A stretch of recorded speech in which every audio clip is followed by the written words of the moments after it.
So we have been in, what are you pointing to? All right, we are now resuming the regular meeting of the Beaverton City Council. Following an executive session on tonight's agenda, we will begin with visitor comment period. As a reminder, visitor comment is an essential part of local government and how we do business. However, this is not a time for dialogue. It is a time for us to listen. So you'll have 2 minutes to address the council, and if there's follow-up needed, the city manager is here to do that. Anyone here to talk to the city council? All right, that's a first. Okay, oh, damn. I mean, yay.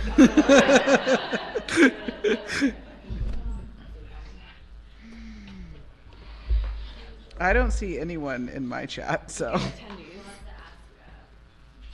On this one, participants.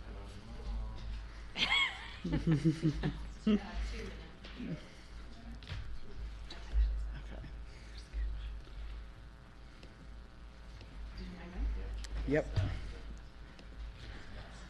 All right, Rex Uden.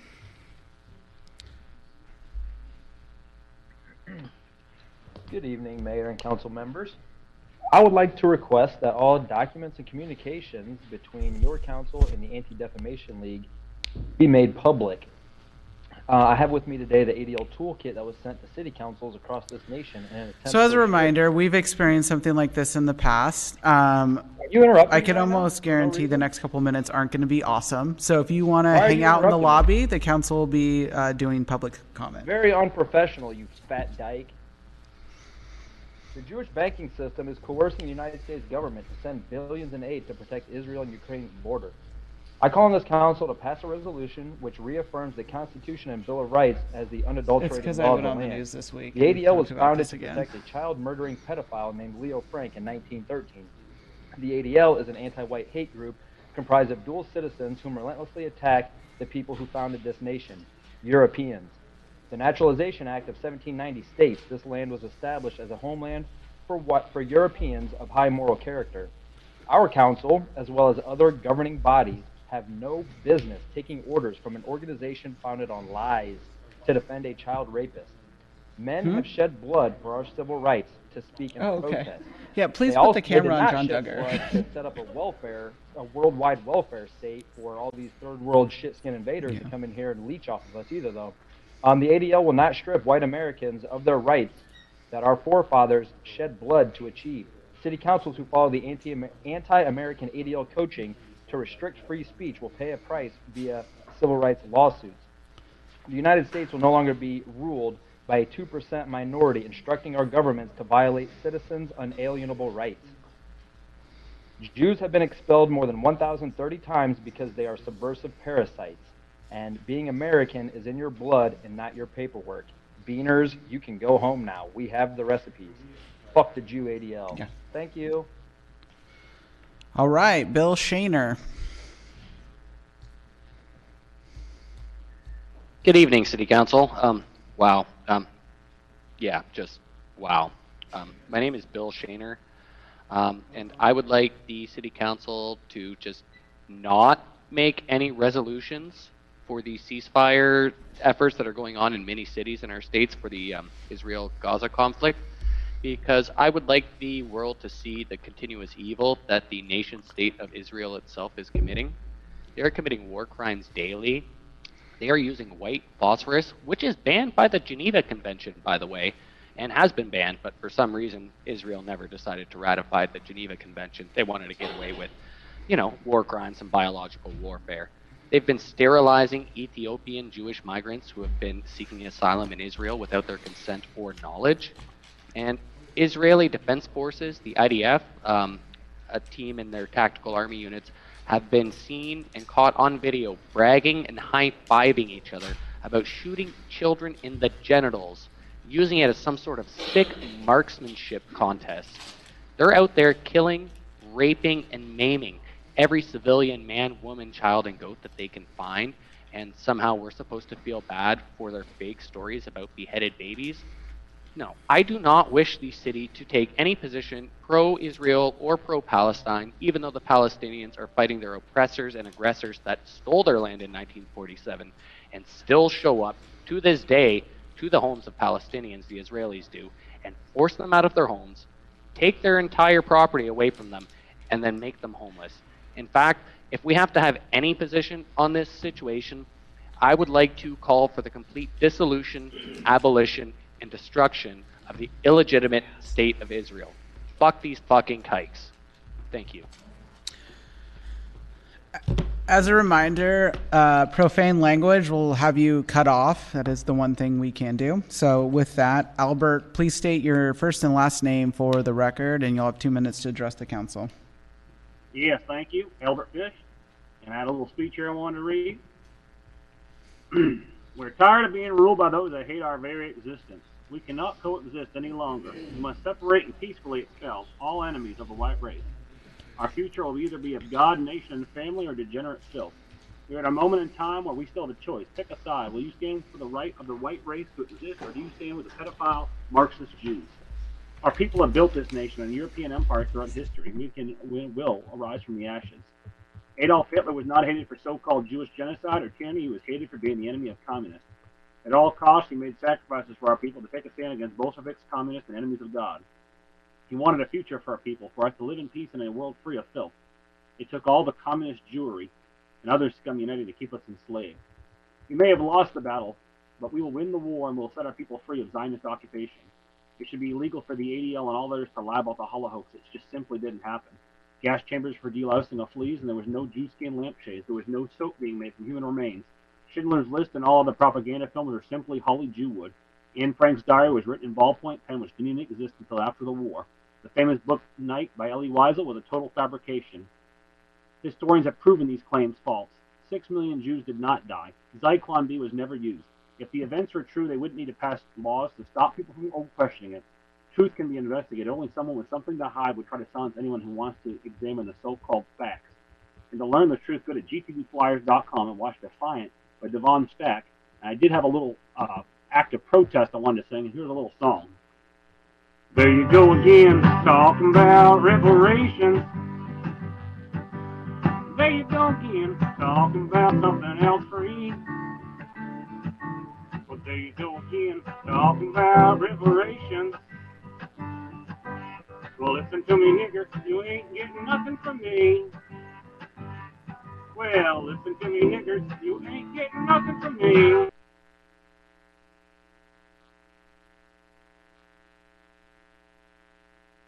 Hi, can y'all hear me? Okay, my name is Molly Cogner. My goodness, I had something entirely different I want to talk about, but I think it's incredibly important that I speak about the lack of professionalism I just witnessed. You were excited to not hear from your public. And when you saw that there was people on Zoom ready to be heard from, you expressed, I can't even say, I'm not allowed to say the word that you just said. Isn't that crazy? That you're allowed to say things like that, but if I were to say it, I would be muted and not allowed to finish my thought?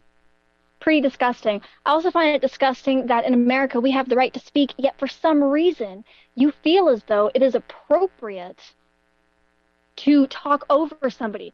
Before we had public comment, the words out of your mouth were, this is not a time for open dialogue, yet when someone is given 2 minutes, you took at least 30 seconds of that speaking over him. Now, had you paused his time, said your piece, and then went on, I wouldn't have a problem with it because he would have been given the time that he was allotted. Instead, you felt the need to assert yourself in the perceived power you think you have over people. I find it disgusting. This is America. We have a right to speak. And for some reason, you think that you're more important. But let's go and let's put this past that.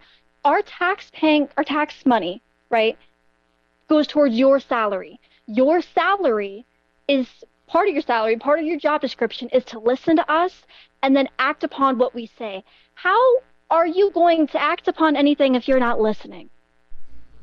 Why do you feel as though you have the right to speak over others? What makes you and your opinions more important? You fat fucking dyke. This Not even my mama says that. Come on now. Ethan, you have 2 minutes to address the council. Using the same language, so, I mean, the A for no creativity here. Ethan, you have 2 minutes to address the council. Okay, thank you. Yeah, that was a pretty colorful song and some pretty great things said. I just wanted to go over some of the scriptures of the Holy Talmud, which is the Jewish holy book of laws. Okay, Yebamoth 98a, all non-Jew children are animals. Okay, we see these IDF Jewish soldiers over there in Gaza, like the man said before, shooting their genitals off. I would say that one pertains to be true. Sanhedrin 57a, when a Jew murders a non-Jew, there will be no death penalty. I think we can see the fruits of that verse into fruition in the war against Israel and Gaza. Kethaboth 11b, a man who engaged in intercourse with a girl less than 3 years of age has done nothing. Shabbath 116a, Jews must destroy books of the Christians, i.e. the New Testament, which if you haven't seen or heard, they were trying to put a new anti-Semitic warning at the beginning of every New Testament and every Bible printed. Baba Mizia 114b, the non-Jews are not human, they are beasts. So they see me, you, and everybody who's not Jew as a beast, which if you look at the actions in Gaza, they are treating them people like they are animals and beasts. These are people, not animals. Zohar, the book of Zohar, told off Noah 63b, when the Messiah comes, every Jew will have 2,800 slaves. Well, that kind of seems true, as they're taking all the Palestinians and all the other people around the world as slaves. Zohar 1160a, Jews must always try to deceive Christians. Well, we can see that that's true because they infiltrate our... Okay, Jim Conley, you have 2 minutes to address the council. Good evening. I'd like to ask the council to consider drafting a resolution dedicating June 8th as USS Liberty Day. On June 8th, 1967, the terrorist state of Israel tried to sink a U.S. Navy ship called the USS Liberty, which killed 34 Americans and wounded 174 others. And part of the reason why we're always being attacked by the Jewish state of Israel, you can find those answers written in their holy book called the Talmud. In Yebamoth 65b, it says, God commands one to lie in order to preserve peace. Kedushin 4:11, kill the best of Gentiles. All right, sounds like they're done early. Okay, we will move to our 2 in-person comments for this evening. Alicia, you have 2 minutes to address the council. I have to warn you, though, if you call me fat, I mean, I might just have to mute you. It's really original commentary. I'm not going to call you names. That'd be mean. I appreciate it. I am here. I think you guys all know about this, but, I thought there's 2 minutes I could talk about it. We have a gala coming up on May 17th, the Mover of Mountains Gala, and maybe not everybody who's watching this or watching the recording knows about it. It's on May 17th.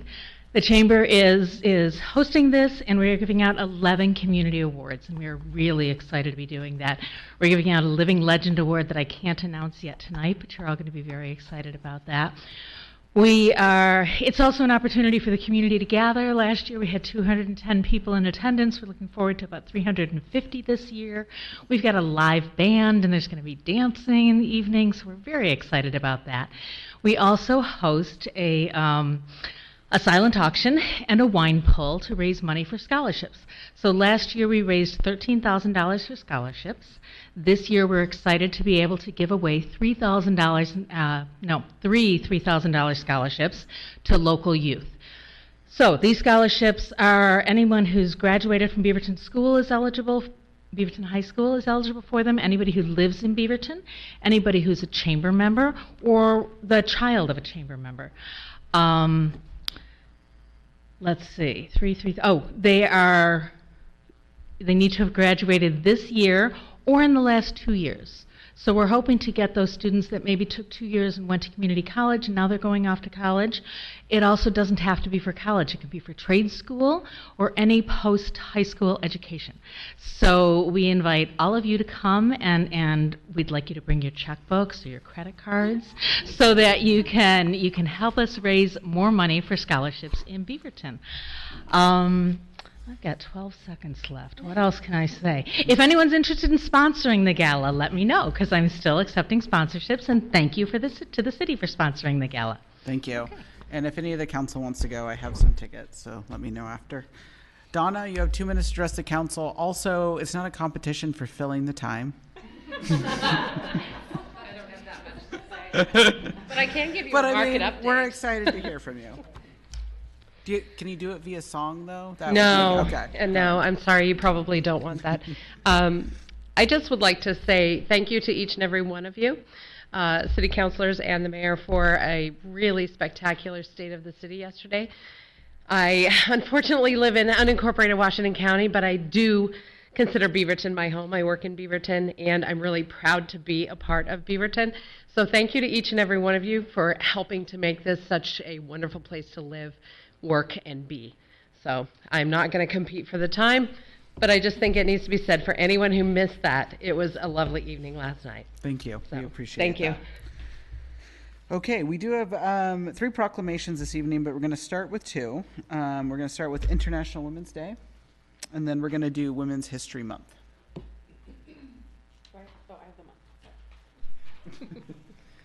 Okay, it's my honor to give this proclamation on behalf of the Office of the Mayor. Whereas International Women's Day celebrates the economic, political, and social achievements of women, and whereas women have been leaders not only in securing their own rights of suffrage and equal opportunity, but also in the abolitionist movement, the emancipation movement, the industrial labor movement, the civil rights movement, and other movements, especially the peace movement, which creates a more fair and just society for all. Whereas Pauline Lee, Melanie Marconi, Donna Mewson, Amber Nieves, Amy Sandoval, Lynette Scott, Laura Vega, and Lisa Wise are current members of the Beaverton Area Chamber of Commerce Women in Business Committee. And whereas International Women's Day acknowledges the obstacles women still face in the struggle for equal rights and opportunities and their central role in creating positive change. Getting kind of choked up. Whereas according to the U.S. Bureau of Labor Statistics, the median weekly earnings for women were 83.8% of what men earned for equivalent work in 2023, an increase of less than 1% over 2022. And whereas women worldwide are still denied educational opportunities, with about 129 million girls currently out of school internationally, according to UNICEF. And whereas gender equality in education and in the workforce benefits everyone, and whereas despite these inequities, women continue to make contributions, I'm sorry you guys, to our society, ranging from the historical victories of the women's suffrage movement to the current day leadership by Black women in Black Lives Matter and in the White House. Now therefore, on behalf of Lacey Beatty, Mayor of the City of Beaverton, do hereby proclaim March 8th, 2024 as International Women's Day in the City of Beaverton and urge all residents to celebrate women's achievements, raise awareness against bias, and take action for equality. Let's take a photo and with the women here to get it.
All right, we are on to our second proclamation. Sorry, our Women's Day proclamation. We're interrupting the gentleman's snack time. Proclamation on behalf of the Office of the Mayor of the City of Beaverton. Whereas women of every race, class, and ethnic background have made historic contributions to the growth and strength of Beaverton in countless recorded and unrecorded ways, and whereas the following women, get ready, this is long, and whereas the following women have been elected and are currently representing Beaverton at the federal, state, regional, and city levels: Congresswoman Suzanne Bonamici, Congresswoman Andrea Salinas, Governor Tina Kotek, Secretary of State Lavon Griffin Valade, Attorney General Ellen F. Rosenblum, Labor Commissioner Christina Stevenson, Senate Majority Leader Kate Lieber, Senators Elizabeth Steiner and Winsve Campos, Representatives Dacia Graber, Lisa Reynolds, and Farah Chaichi, Metro Council President Lynn Peterson, Washington County Chair Catherine Harrington, Commissioners Nafisa Fai and Pam Treese, Beaverton Mayor Lacey Beatty, Councilors Ashley Hartmeyer-Prigg, Nadia Husson, and Allison Tivnan, Tualatin Hills Park and Recreation District Board members Barbie Miner, Felicita Monteblanco, and Tia Ping,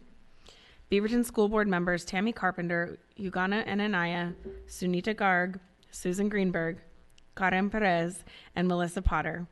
And whereas women have served and continue to serve in critical economic and cultural and social roles in every sphere of life by constituting a significant portion of the labor force working inside and outside of the home, and whereas women of every race, class, and ethnic background served as early leaders at the forefront of every major progressive social change movement, and whereas women have served our country courageously in the military, and whereas despite these contributions, the role of American women in history has been consistently overlooked and undervalued in the literature, teaching, and study of American history.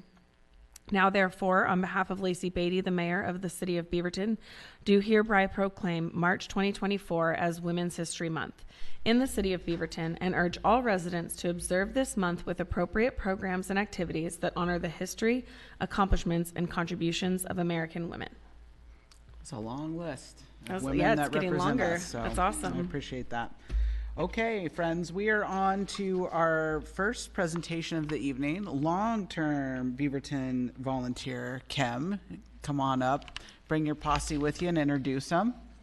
Point of order. What? We have a consent agenda Oh, first. well, I guess they'll get settled. You could come sit down while we do consent. Don't you wow, point of ordered me. I like that sauciness. All right, Council President, consent please. Yes, Mayor. I want to make a motion to approve the consent agenda. Second. It's been moved and seconded. Any discussion on this lengthy consent, please? So for anybody out there in the public who's watching here tonight, either in person or virtually, I want to call your attention to one piece of our consent agenda. It's an IGA with Washington County regarding funding for our shelter space. We've heard a lot of urgency from our community about opening up our new shelter. We feel it too, and this is an example of us really investing in partnerships that can keep that timeline on schedule for a fall opening of our shelter. So work is moving forward. Staff are working very hard on it. We're just happy to help it keep moving forward. Thank you, Councilor Teeter. Well said. With that, will you call the roll? Councilor Duggar? Yes. Councilor Hartmeyer-Prigg? Yes. Councilor Hassan? Yes. Councilor Kimmy? Yes. Councilor Teeter? Yes. Councilor Tivnon? Yes. Mayor Beatty? Yes. 7-0. Oh, Councilor, I didn't see you back there. I'm sorry I didn't introduce you. Just Kim, the famous one. But thank you for joining us this evening as well.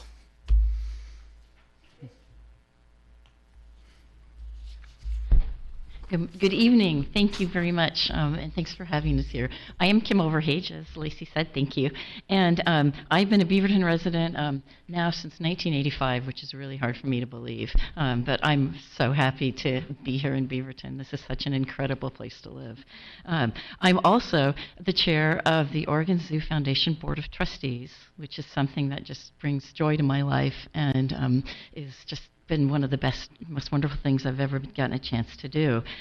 With me is Heidi Ron, who is director of our Oregon Zoo, and also Councilor Garrett Rosenthal from Metro Council, who is also an ex officio member of our Board of Trustees at the Oregon Zoo Foundation.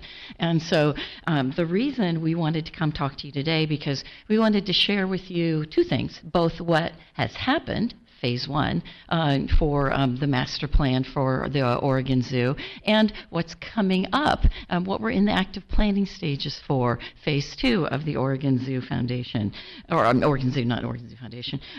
Anyway, we care because we are just down the street from Beaverton. Many, many Beaverton residents come and visit us every single year. Beaverton school children come and visit us every single year. And we have 3,500 of our member families, not individuals, but families that have joined the foundation as members in support of the zoo going through. And we want to bring you all up to speed on what's happening just down the street in the neighborhood. And so with that, I'd like to actually go to Councilor Rosenthal and have Councilor Rosenthal say a few words. Just a few words, thank you. Are we on? Yeah. Garrett Rosenthal, Metro Council District 3, which includes the southern half of Beaverton. It's always great to be in Beaverton. Beaverton's a great city. You have a great performing arts center right over here. At any rate, but I'm happy to be here on behalf of the zoo. I am on the liaison to the Zoo Foundation. The zoo it's a great zoo in a lot of ways, in many ways. I mean, animal care is one, conservation is another one. It's nationally known. It's one of the best in the country. And we've just completed a recent bond process over the last 10 plus years that has done a lot of great things for the polar exhibit, of course, and the primates and the rhinos and the elephants. It's a great zoo, but there are some old parts to it, and I think Director Heidi Ron will speak to that, but we're here to just say it's a good zoo, it needs support, and you should ask questions as about what's going on at the zoo and what's going to go on at the zoo. Great, thank you. Well, nice to meet you all. I'm Heidi Ron, the Oregon Zoo Director. Really here tonight to make sure you know what's going on down the street and can be part of our future and share a few little things that's going on. So the mission of the zoo is connecting our community, and the key focus of that is community to the wonder of wildlife, really to create a better future for all. We know we can't do that without people. So that is our number one focus. I'm going to share a little bit of what we're doing for science, animal care, and health. What you're looking at here is Dr. Carlos, our head veterinarian, doing an exam in our new veterinary medical center. That was one of the facilities that was developed as part of the last round of bond investments in 2012. Just last week, we brought our orangutan and her baby in for an exam, and the reason that goes so well is because we have state-of-the-art facilities and technology, and we also brought in cardiologists from OHSU and other local partners who help us take care of these animals at our top-notch facilities. I think what's important for context is the zoo has been supported by our community for 150 years.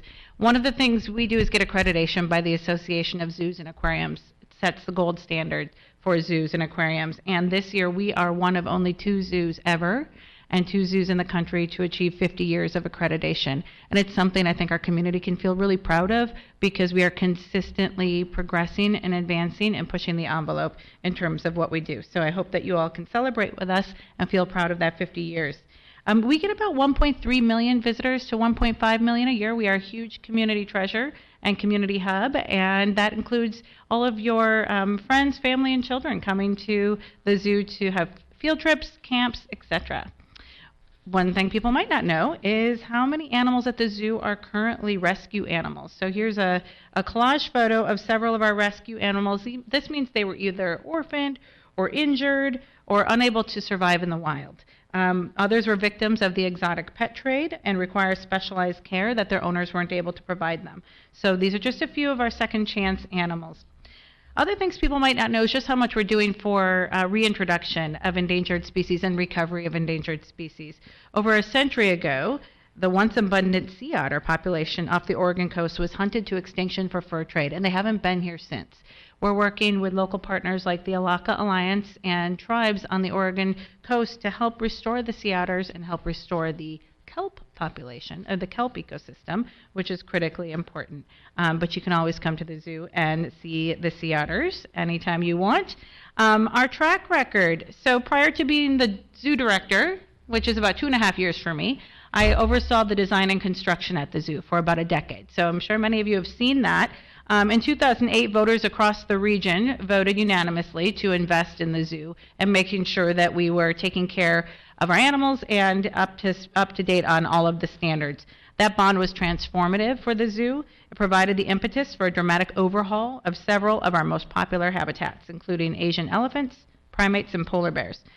It also ensured that we were taking care of our animals in the state-of-the-art veterinary medical center, and we created our new education center, and that gives a lot of those up-close opportunities. It also really focused on water and energy reduction. We reduced our water usage by 60%, and when I say that, that is a significant amount because we are a pretty high water user with all of our pools at the zoo.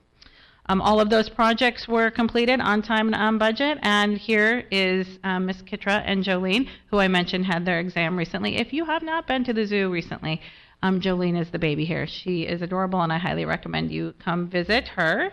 A big part of the role of the zoo is education, and that is really our mission is making sure that the children have opportunities to experience wildlife and learn and figure out what it is that drives them and that they can do for conservation.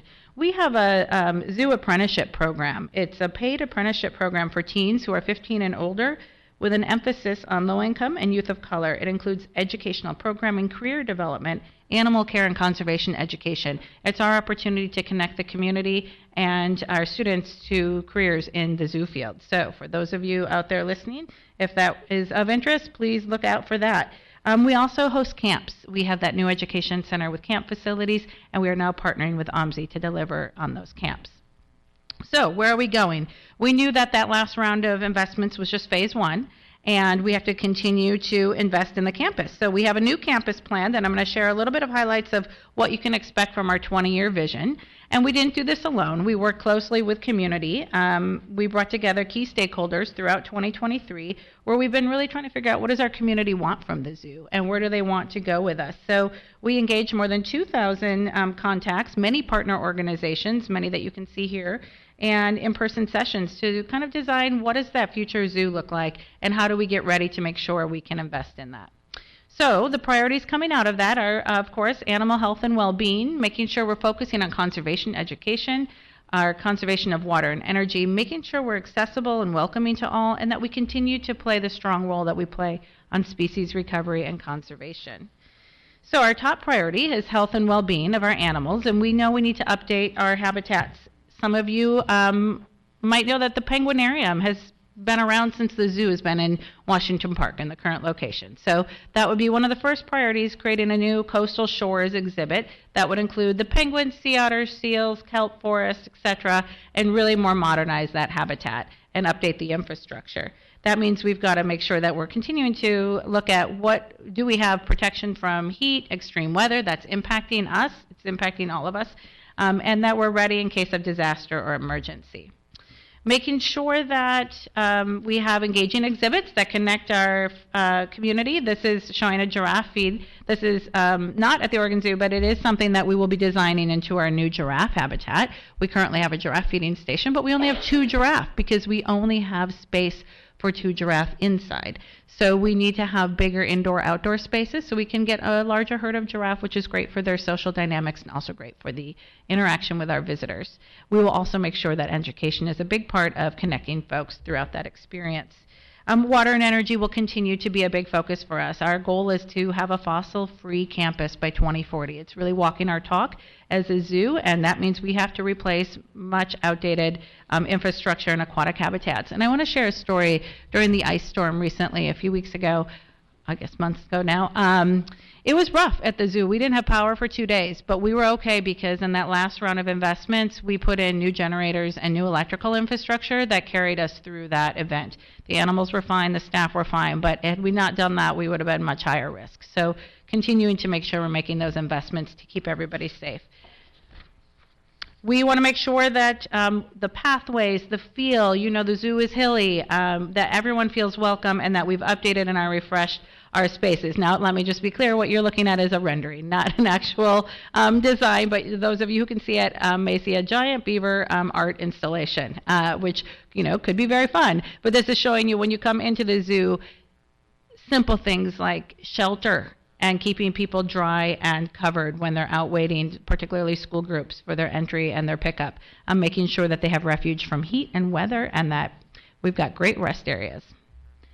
So we will be continuing to figure out what do our government partners, tribal partners want, and what do they need from the zoo in terms of species recovery. As I mentioned, we're working on recovering the sea otter and helping with any introductions along the Oregon coast and the role we might play in that. We also work with various species of butterflies, frogs, and California condors. And so some people don't know we have an off-site facility where we raise endangered condors for release into the wild. And we work with tribal partners to release those condors, mostly Northern California, but we're hoping they'll be flying over Oregon, hopefully in the next decade. But that's a big role. People don't know that the zoo does that. And I want to make sure it's clear that the species really do rely on us and the husbandry skills of our staff. And so we want to make sure we're building facilities for the flexibility of what is going to be needed from us in the future when we work with partners to restore endangered species. So mostly I just wanted to share kind of where we've been, where we're going. And, if you haven't been to the zoo in a while, we have a baby rhino. And he is adorable. He's about 260 pounds now, a few months old. We have 2 new tigers, which are beautiful. And just this week I got a photo. We have a baby penguin. And if you haven't, they won't be out for a little while yet, but a baby penguin is just about the cutest thing you've ever seen. So I'll turn it back over to Kim. Thank you, Heidi. Thank you, Garrett. So I'm looking for, if you have any questions. I also want to just do as a follow-up from a phase 2.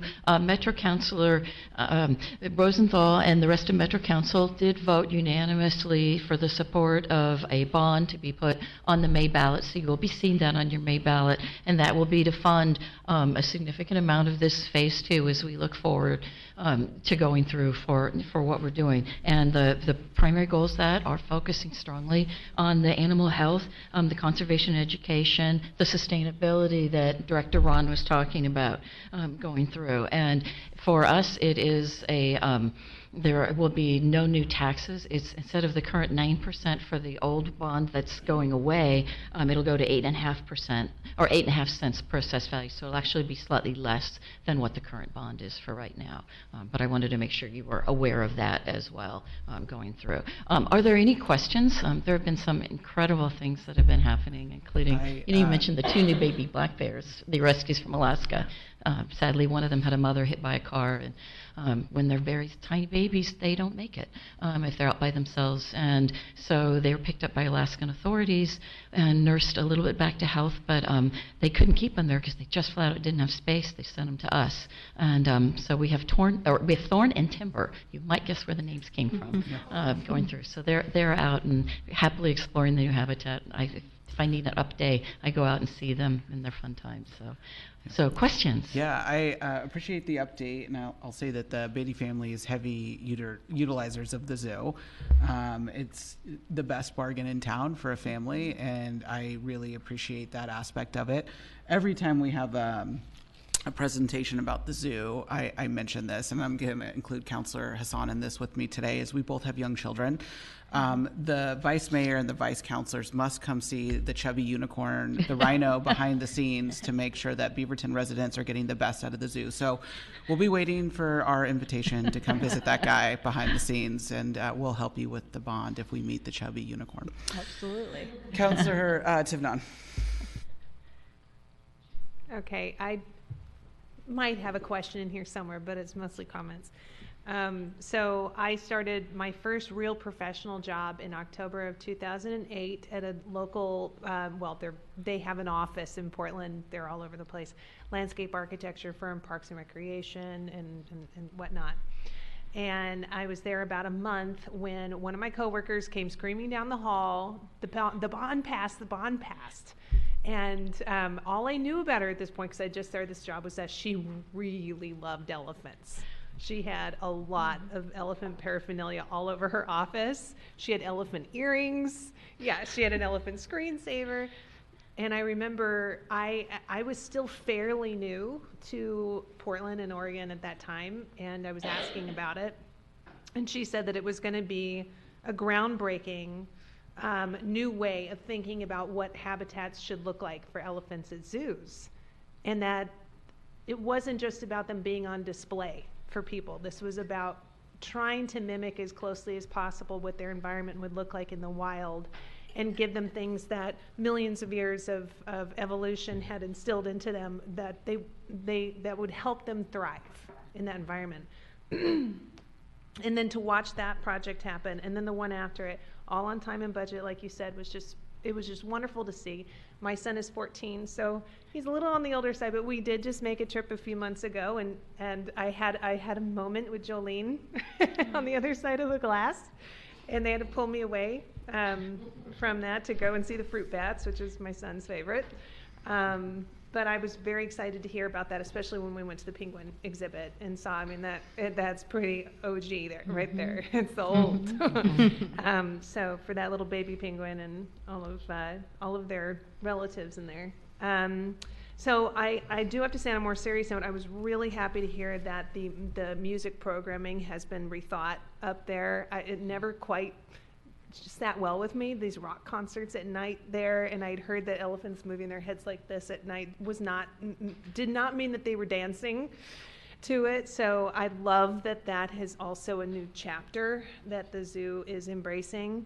I guess the one question I might have is, the last time we were up there, there were some changes to the point of purchase when you get to the front. The gates no longer have the folks at the kiosk and helping people in, and it was a little clunky of people trying to teach people how to use QR codes or the thing. So I'm just curious if there's thoughts and what it looks like in a post-COVID world to get people, through the gates and inside, and if there's anything like that that's on the horizon that's exciting that could be reported back on. I know point of purchase is not exactly exciting stuff, but got to get them in there. It is what I work on. Yes, no, great comments. A few things there.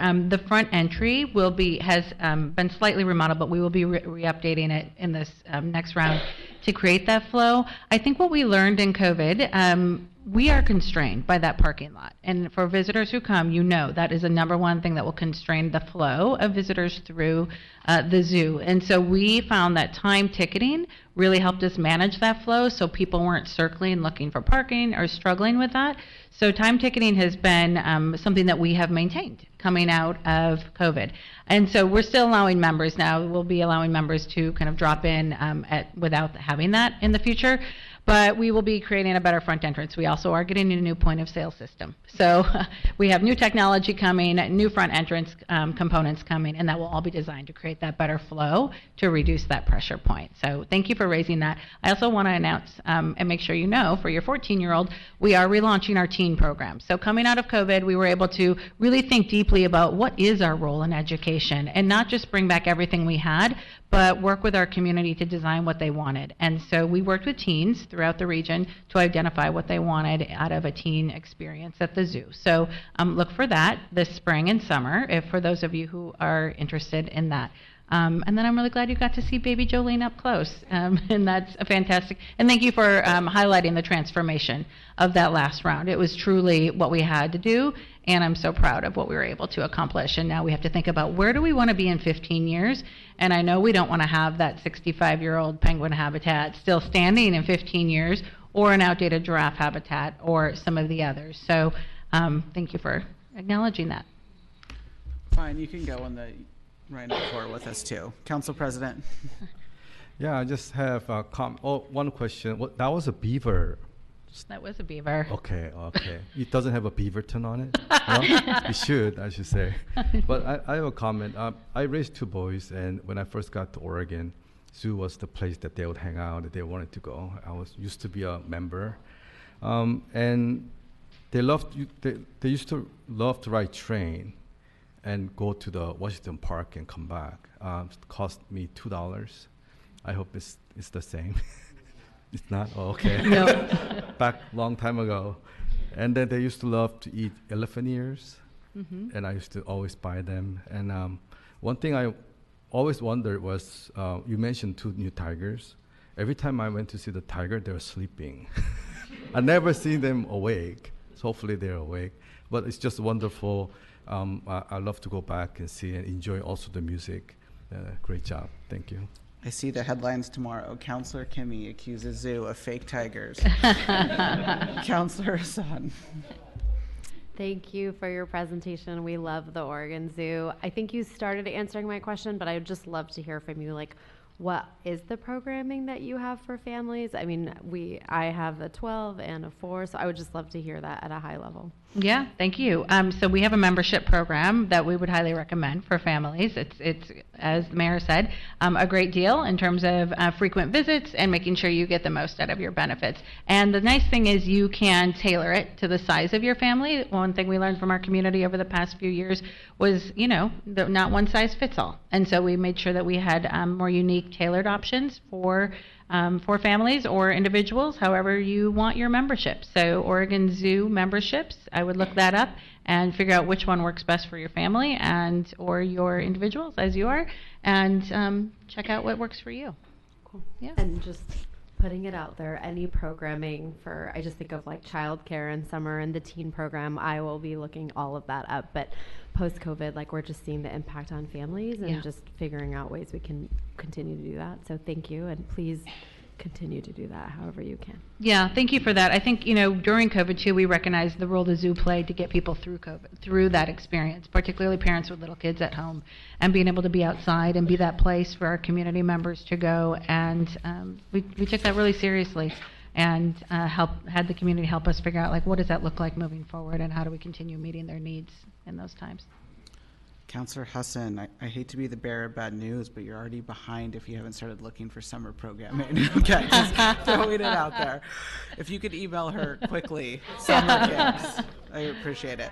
Yeah. Thank you so much for joining us this evening. It's always wonderful to see you guys, and please come back again and let us know how you're doing. Thank you. So much. Thank you. Thank you very much. And as a female leader, thank you all for that recognition today. That warmed our hearts. We really Good. loved hearing that. Thank you. Okay, friends, we are on to our work session for the evening, Agenda Bill 24004. All of you guys should have a script from the city attorney. So we'll just work through that. The next item on our agenda is a work session regarding mayor and council compensation. Since this work session relates to council members' compensation, there's a potential conflict of interest that I need to announce. The potential conflict is that it is possible that tonight's work session could eventually lead to change in council member compensation, which, if that happens, could affect my own personal financial situation. I encourage each of the council members present at this work session tonight to consider making a similar announcement of potential conflict of interest before the work session begins. Is there any council members that would like to declare a potential Sure. conflict of interest? I too have a potential conflict of interest that I need to announce. If matters discussed at this work session led to any changes in council member compensation, that change could affect my own personal financial situation. I too have a potential conflict of interest that I need to announce. If matters discussed at this work session lead to any changes in council member compensation, that change could affect my own personal financial situation. I too have a potential conflict of interest that I need to announce. If matters discussed at this work session led to any changes in council member compensation, that change could affect my own personal financial situation. I too have a potential conflict of interest that I need to announce. If matters discussed at this work session led to any changes in council member compensation, that change could affect my own personal financial situation. I too have a potential conflict of interest that I need to announce. If matters discussed at this work session led to any changes in council member compensation, that change could affect my own personal financial situation. Okay, last one. I also have a potential conflict of interest that I need to announce. If matters discussed here in this work session lead to any changes in council member compensation, that change could affect my own personal financial situation. Okay, thank you. We'll now start the work session with a presentation by Ruth and Joyce. Good evening, Council, and thank you for the opportunity to be here tonight. My name is Ruth Ann Elledge. I'm with Siegel. Can we turn up the volume a little bit? Pardon me? Was there some question there? We just can't hear you very well. Okay, let me see if I can turn up my volume. It is all the way up. I'll just speak louder. Is this better? Okay. So with me tonight is Joyce Powell. She is a senior associate. I'm in sorry, Bond- I don't think this is gonna work. Can we figure out the tech here?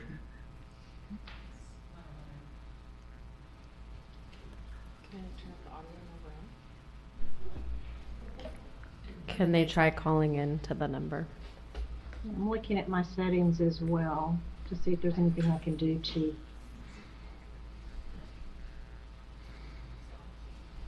Would be preferable to call in? Yes. On the, okay.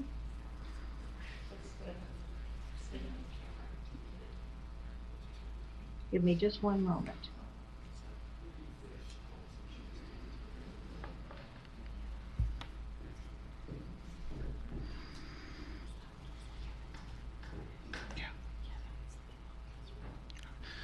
So, Council Hartmeyer Prague, when she called in last week, we were having the same issue, and it was definitely not her computer, so it must be something with the IT of this space.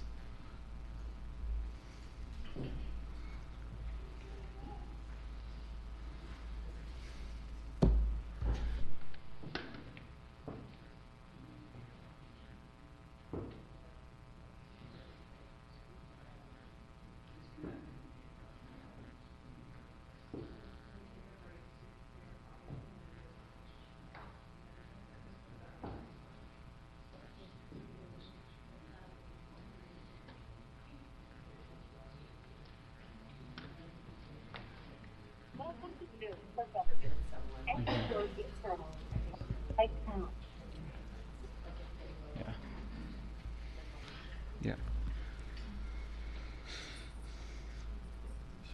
Yeah, she needs us to wait.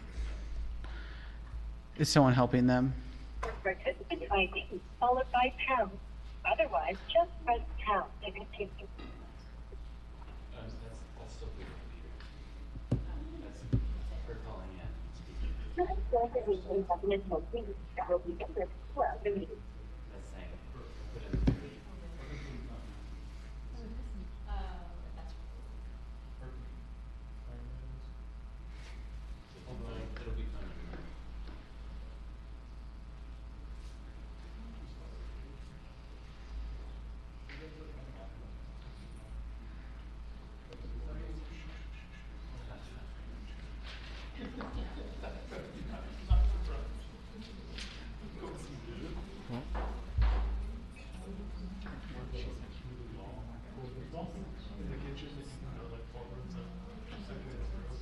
Yeah, it is.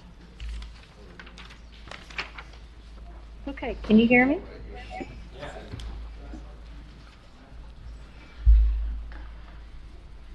Can you say that again? It sounded better.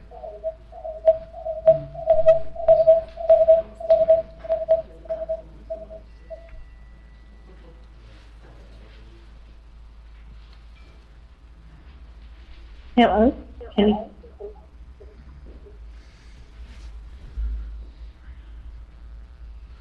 Okay, we're going to recess for 5 minutes.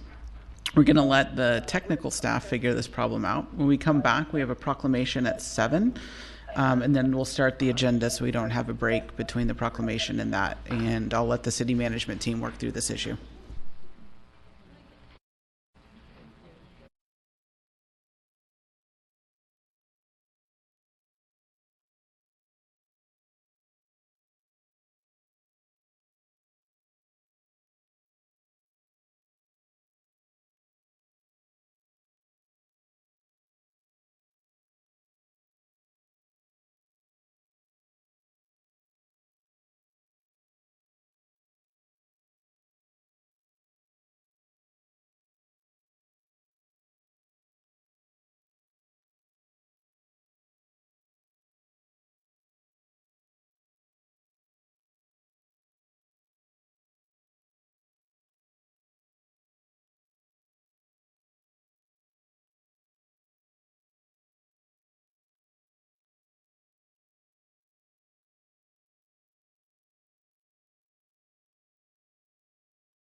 Yeah. Animals and children, our favorite way to have a council meeting. Okay, friends, we have a proclamation we're going to take a couple minutes to do, and then we'll get back to our presentation this evening. Go ahead, Councillor Hassan. Okay, thank you. I'm going to read the proclamation for Muslim American Heritage Appreciation Month. Whereas freedom of religion holds the distinction as a cherished right and a foundational value upon which the values and ethics of the United States are based, and whereas Muslims have been making valuable contributions to every aspect of American society, including science, medicine, law, business, education, technology, government, military service, and culture, and whereas enriched by the diversity of its residents, the city of Beaverton takes great pride in supporting individuals who express their religious freedom, and whereas the city of Beaverton is strengthened by the many varied cultural traditions of its diverse population, including those of American Muslims. And whereas the history of Islam in this country dates back to before its founding and includes the millions of enslaved Africans who brought their Muslim beliefs with them to the Americas and who later contributed in numerous ways to the founding of the nation. And whereas today there are millions of American Muslims, both immigrants and native-born, of diverse backgrounds and beliefs. And whereas issues currently affecting Muslims like Islamophobia, civil rights abuses, harmful stereotyping, and bullying must be combated through education and awareness. And whereas Muslims join all Americans in the desire to see a peaceful and diverse society where every individual is treated equally and feels safe. And whereas the contributions and heritage of Muslims have helped us build a better nation, now therefore Mayor Lacey Beatty, the city of Beaverton, proclaims March 2024 as Muslim American Heritage Appreciation Month in the city of Beaverton and in Beaverton, and respectfully acknowledges the rich history and contributions and lasting positive impact Muslim Americans have made toward the advancement of our city and country. I think we have Darwish here to accept the proclamation.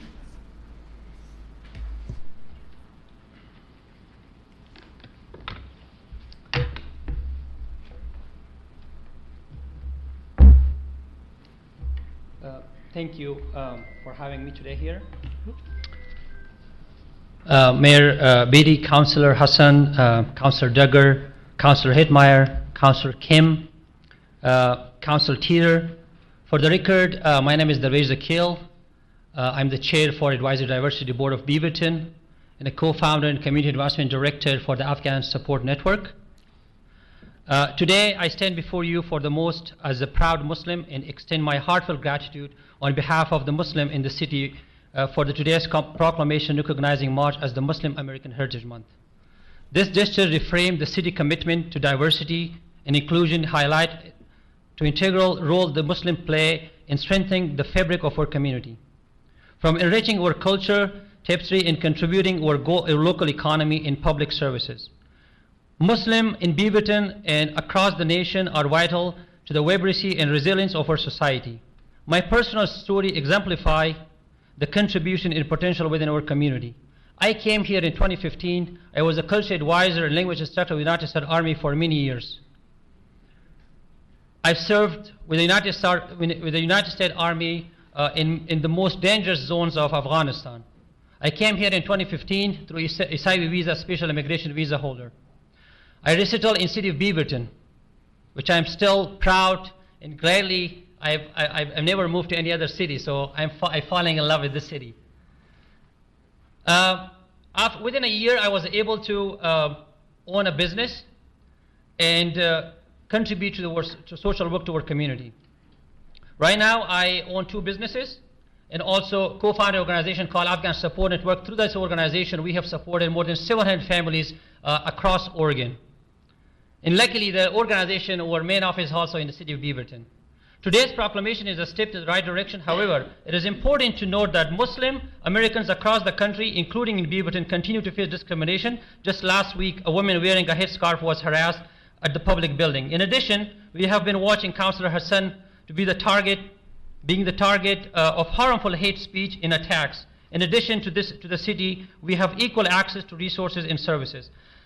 That the challenges of Muslims are given equal weight and opportunities for success are created for them. Creating a truly welcoming environment involves not only recognizing our presence, but actively supporting our integration and success. We invite you all, the city officials, to join us, not only celebrating this month, but also taking concrete steps toward this goal. whether through attending our cultural events. We have many events, councillors, that is coming on this March, March 9th and the March 30th and March 16th, through engaging in dialogues in how to better support the Muslim community, or passing laws that provides an improved access to resources for the Muslim. Your action significantly impact our journey towards equality and inclusion. Let this proclamation serve the board recognition of our contribution and call to action. Together, we can work towards Beaverton where every resident, regardless of faith, feels valued, supported, and empowered to contribute to our community prosperity. Thank you for your leadership and for standing with the Muslim community. We are eager to collaborate with the city on meaningful initiative that will cement our place as an equal and active member for the Beaverton community. Thank you so much for you taking the time. Thank you. I think we'd like to do a photo as well. And I know I've thanked you before for your service to the United States Army and how incredibly meaningful it is to our family, who my husband's life was saved by an interpreter in Afghanistan. So we are forever in debt to the sacrifice that many of your countrymen did on behalf of America. So thank you so much for that. And let's take a photo. Thank you, Mayor. Thank you so much, Mayor.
You're good.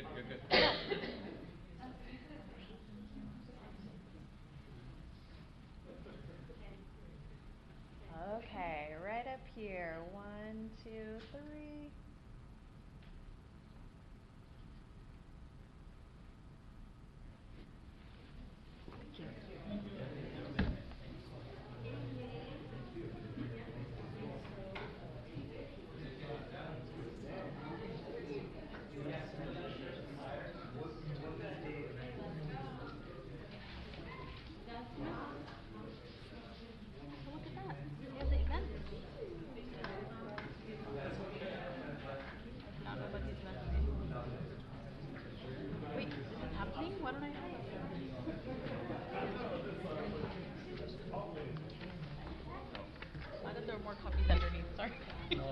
These are the ones that we can give us to the community.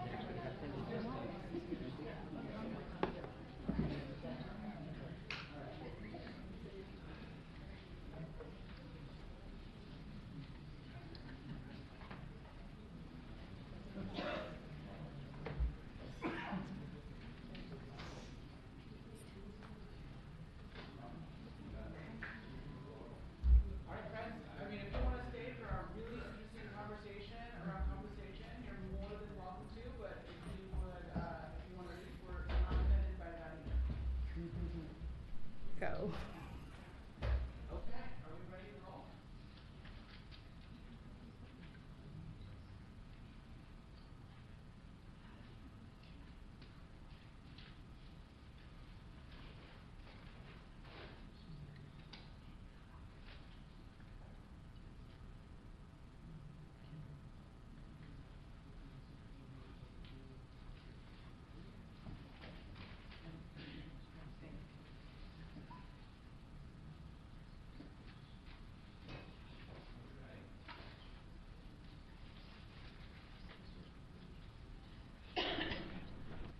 So hopefully the volume is better.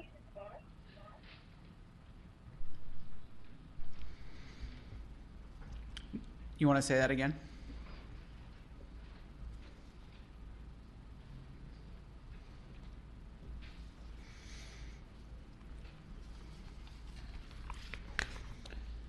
think what most people don't know about being the mayor is that you have to fill all this awkward silence when things don't go right. Not put that in my job description. How do you want to handle this, city manager? Can you hear me now? Not really. I mean, I think Jenny has seen this presentation a bunch of times. Do we want someone else to give it?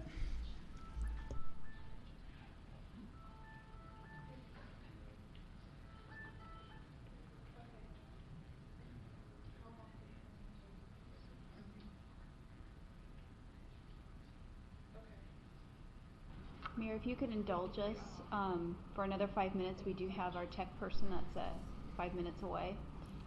We're still having some trouble with the sound, which is only internal. Externally, everybody can hear us online and on broadcast, but there's something going on internally. So. Okay, we'll come back Thank at you. We appreciate that. 7:18. Thank you.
While reimbursements are not calculated in total compensation, it's always helpful to know what other entities are providing in terms of reimbursements for for expenses that may occur while you are conducting your business.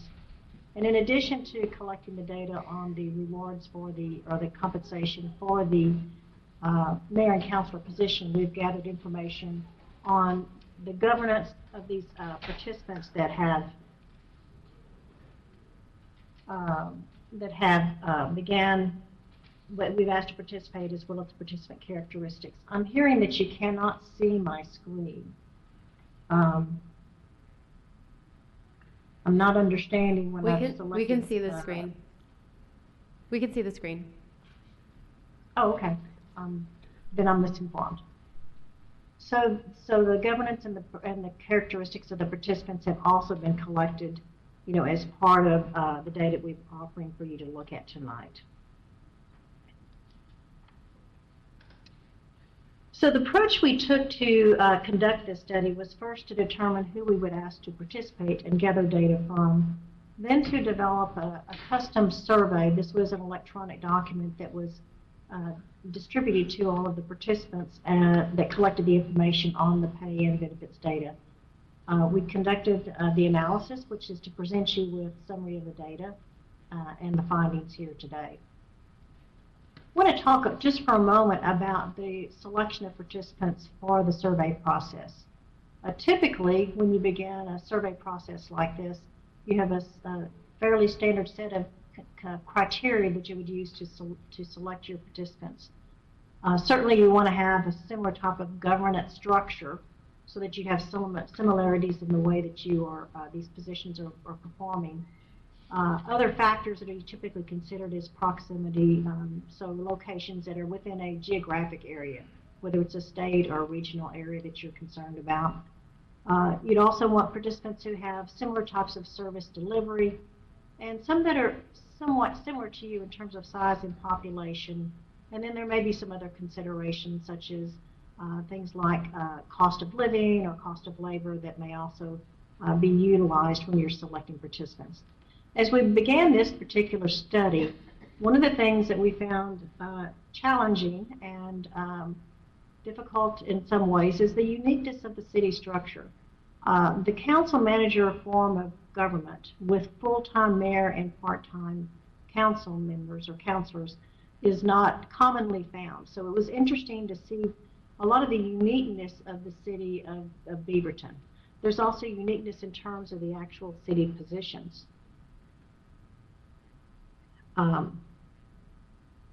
Excuse me, are you not able to see my presentation? Because I'm getting notices that you're not seeing the presentation. So I'm going to stop sharing. We could see the presentation. Who is talking to you about not seeing the presentation? I received a text on my telephone. So I was trying to make sure that you are seeing the presentation. You can see that? Yes. Okay. So just continuing on with the uniqueness of the city structure, and with that, the uniqueness of the city positions. Because in all of the roles that we've looked at, while this intent of the study was not to do a comparison of the actual work performed under the two jobs of the councilor and mayor, the information that we were able to collect did show that there was differences in the roles and responsibilities, in addition to the differences between full and part-time. We also saw, that if you look at the different characteristics, there's just really a limited number of peers out there and positions that do have comparable work. And in addition to that, what you'll see in just a few moments is that among these other participants that we did collect data from, there are differences in cost of living and cost of labor.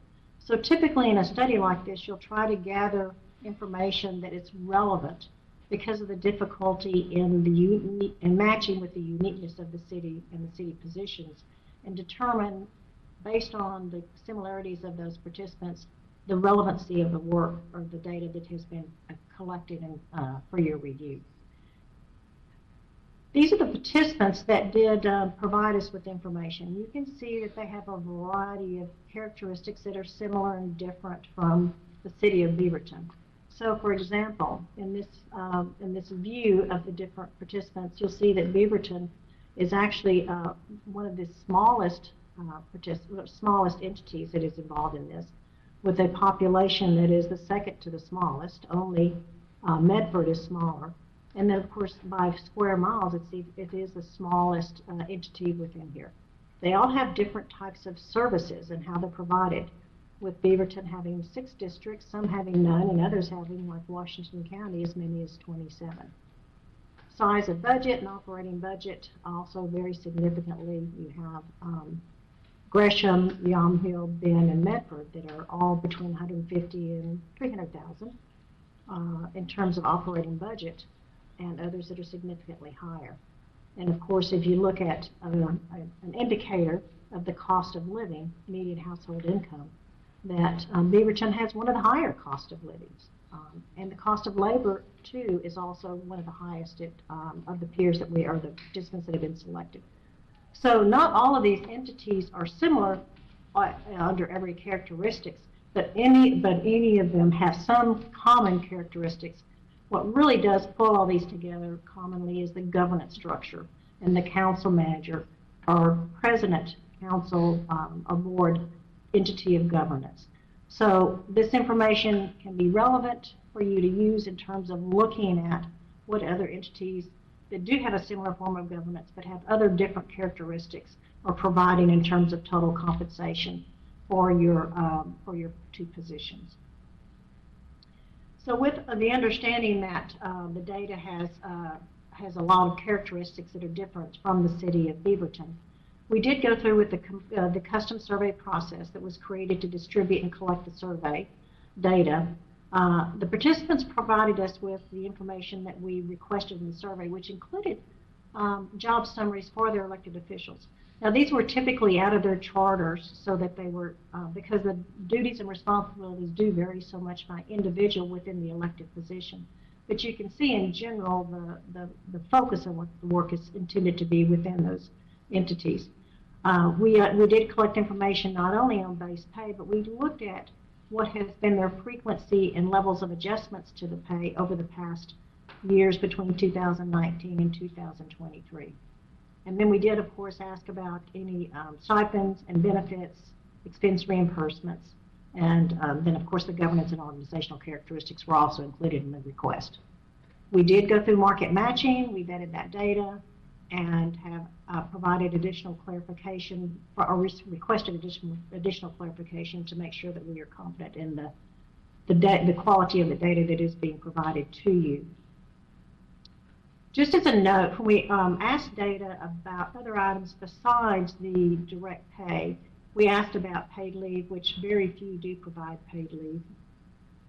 But we also asked about 3 other categories that we collapsed when we were looking at total compensation. Under stipends, we included things like technology and cell phone. And those were intended to give us some information about just what types of stipends were being provided. And these were direct payments for those different services for the positions. We asked also about whether expense reimbursements are provided. This was intended just to determine what was reimbursable to the position. It was not used in the calculation of the total value of the position. You'll see that in a few moments when you look at the calculations. But we did look at a lot of different types of benefits like health insurance and also a payment to opt out of health insurance.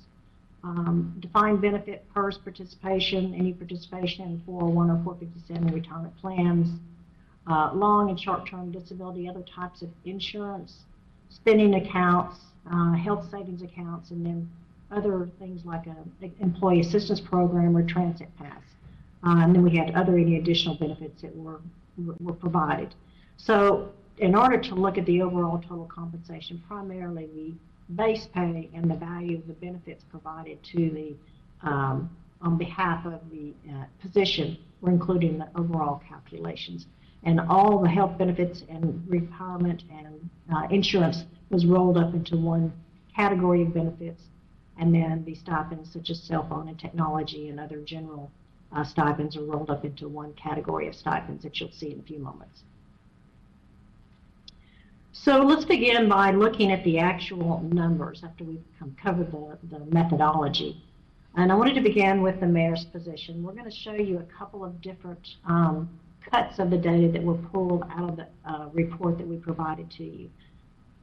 This particular slide is looking at the mayor compensation, and in this particular slide there are two entities that have an opt-out payment in lieu of health benefits. So when you look at the benefits column, you'll see that Beaverton does have an opt-out. So the included in that benefits cost is the opt-out payment to the mayor rather than the potential full health care cost that could be provided should the mayor choose to opt into those health care costs. In a few moments you'll see what that would be if the mayor did select to participate in the health care benefits. The same is also true with Washington County. Washington County does provide an opt-out. So this slide is looking at primarily benefits that have the opt-out option that was selected for those two entities. You'll see that for these entities that about half of them are part-time and 4 of them are full-time. 2 of them actually are unpaid or part-time unpaid volunteer positions. Both Medford and Salem do not provide any compensation at all for their positions. And so ultimately what we'll be looking at is market data for those that do have an actual payment for the position. We thought it would be helpful to look at the full-time positions in our next view because I think those are more applicable for comparison for the city of Beaverton. So we'll look at that in a few moments. But wanted to show you the overall layout of the data that was collected, which includes that annual base pay that's provided in the first column after status, then any stipends that are paid directly to the position from that entity. As you can see, expense reimbursements are not included because those are all individual and they vary from year to year and from entity to entity. And the benefits would be those things like retirement, health care, insurance, all of those other things that we covered a few moments ago on the previous slide. In this particular slide, we're going to kind of call out or pull out those that are full-time for consideration on the next slide. So you can see Portland, Deschutes County, Washington County, and Yamhill are the 4 that do have full-time mayor positions, and you can see their overall salaries and benefits that were used to calculate their total compensation here. If we pull those out and look at them in more detail, you can see here in comparison how the different entities line up with their total compensation. Of course, in this you can see that City of Portland has not only the highest salary payment, but also higher benefits. They do not have any stipends included. Washington County is next, then Deschutes, City of Beaverton, and Yamhill. So in the middle, you'll see that we've provided you with 2 different calculations. One is an average of those 4 full-time entities. You can see the first full-time average here. And then the second one is the median of those 4. Oftentimes, our clients want to look at both the median and the average of the salaries to look at in comparison. In this particular case, it's not a significant difference, but both of those data points are available for your consideration. And again, this does show a comparison where it does not include the health premiums if the individual has opted out for the opt-out payment. In the next slide, you'll see that we have now included the health premium should the individual select that. So you'll see that Washington County and City of Beaverton now have a higher benefits total, so that you can see the overall total compensation, assuming if the mayor position did accept the available health benefits that are provided or that are offered. And it does make a difference in this particular case between both Washington County and Beaverton. So you can see that has significantly increased the overall total compensation. I'm going to stop here and see if you have any questions about this before I move on to the counselor, because this is a cut of the data that's provided in the overall report, and has really focused on the full-time positions that are available that those participants provided us information.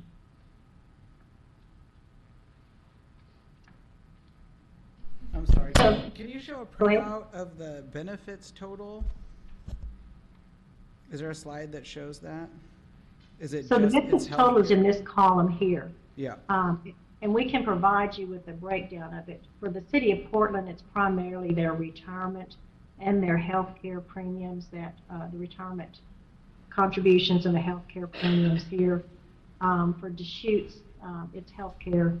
In this slide, because we did include the potential health premium in Washington County. This includes both their retirement and health care. And for Beaverton, it does include both retirement and health care. As you can see, Yamhill does not provide any stipends or benefits, so there are none reported here. Does that answer the question? Yep. So this is a breakdown of just some of the data that is provided in the report for you, again, focusing on the full-time status positions. But you can see also those part-time status and their payments as well.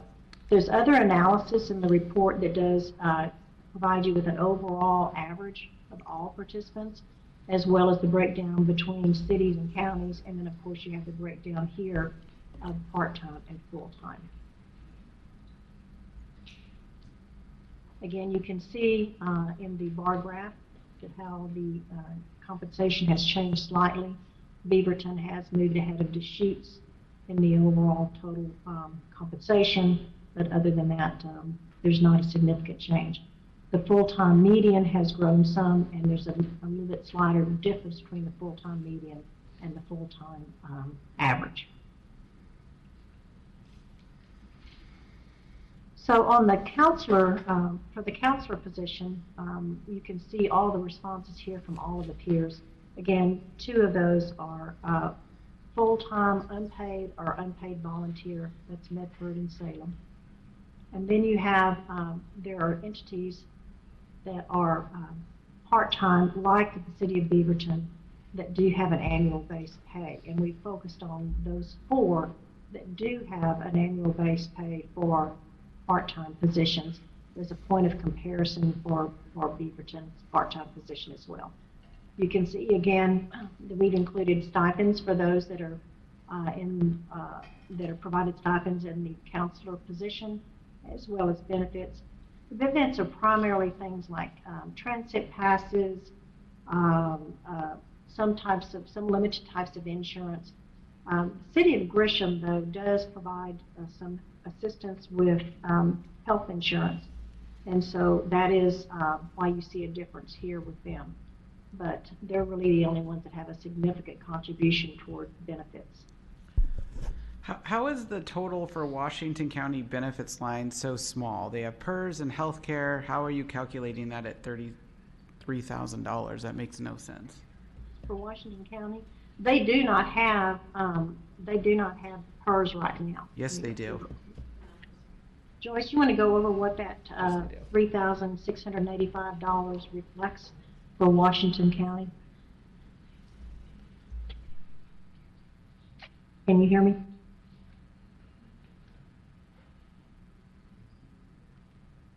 That is primarily their health insurance premium. Sorry, I couldn't unmute. Yes, for Washington County, I'm trying to minimize my screen so I can get to that file. I'm having trouble doing that. So I'm looking at our information here. Washington County does not provide health insurance. I was incorrect on that. They do provide payment for opting out.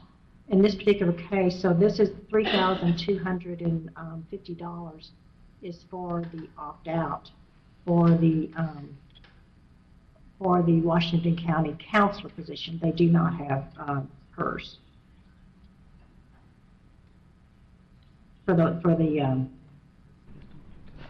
Hey, Ruth and Joyce, I think if you go to the original spreadsheet, so Washington County does have PERS for the commissioners. They don't pick up the employee 6%, but they do pay the employer portion. And I think that's in the original spreadsheet. I see what you're saying. It Yes, doesn't okay. appear to be in the presentation.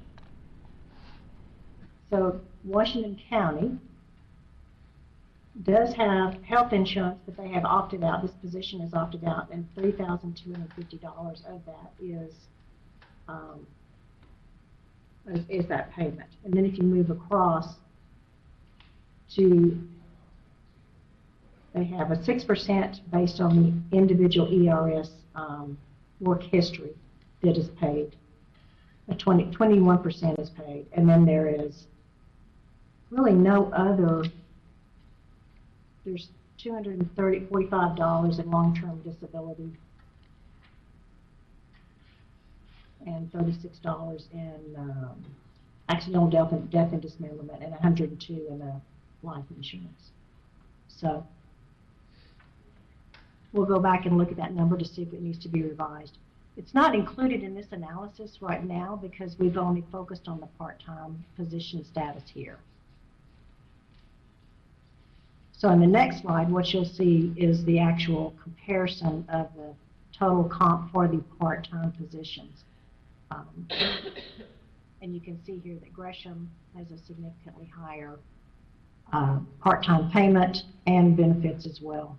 And you can see the others, Eugene, Hillsborough, and Ben are the 4 that have the part-time counselor positions.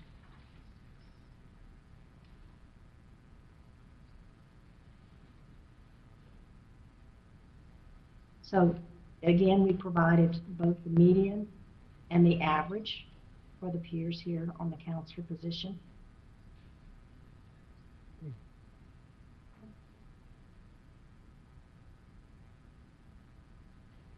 And so in terms of the frequency of benefits, and this is an overall summary, what you saw really is that any type of stipends were typically for technology.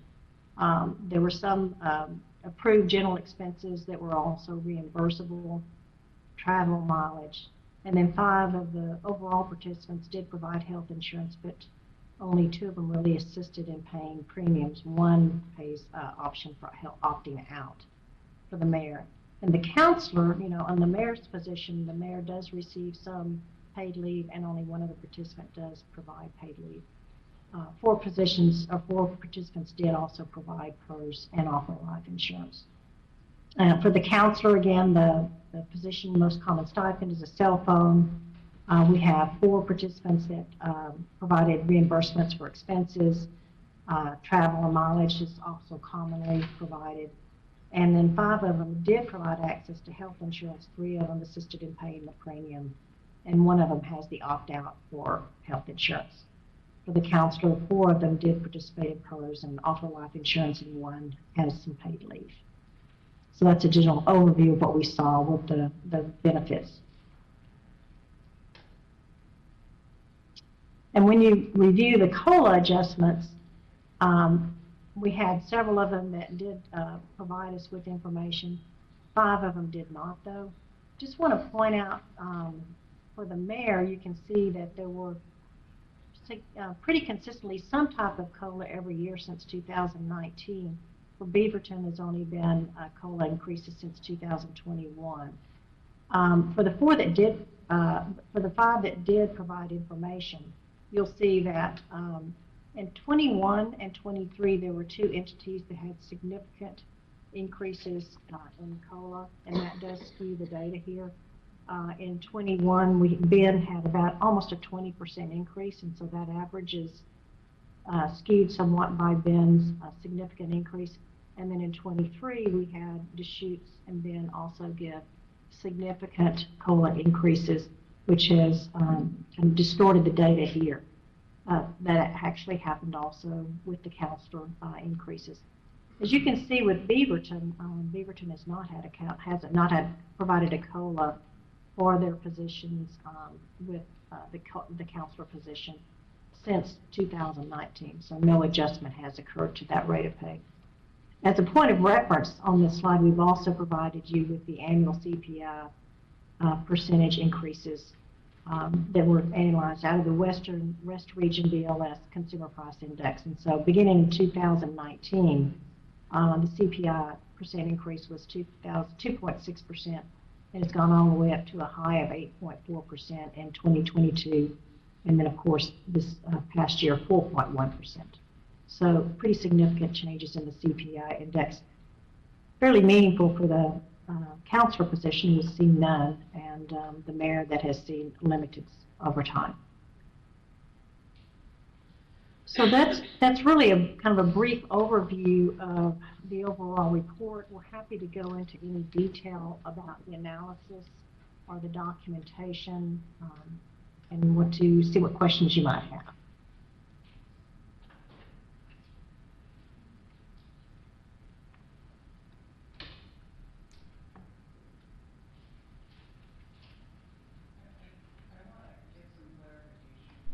On 2 lines on the mayor's compensation. One says 32,000 and one says 68,000 of benefits.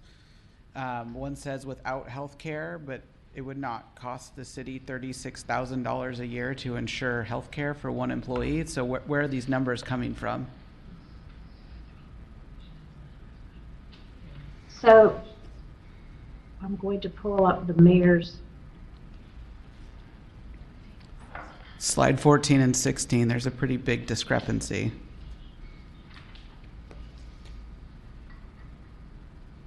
So in 14, that includes just the retirement, 32,000. And when you consider for the mayor, let me show you. So are you suggesting it's $36,000 a year per employee that the city pays for healthcare benefits? Is that true, HR Director? So, Patricia, I have it up. So that is the amount for the maximum benefit the city would provide, which is the MOTA health plan for an employee plus family.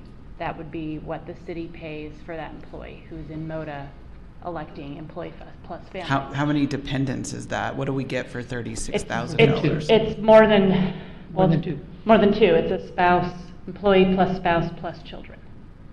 And that's the maximum. That's the most expensive option that an employee could select from the available health plans. And is that how you calculated all the other benefits of every person on here? Maximum healthcare for Portland seems way off than ours. Yes, we did ask for, all the other ones had reported the family level of coverage. So that's what we used in your estimate. Maybe we need to find out who's insuring Portland.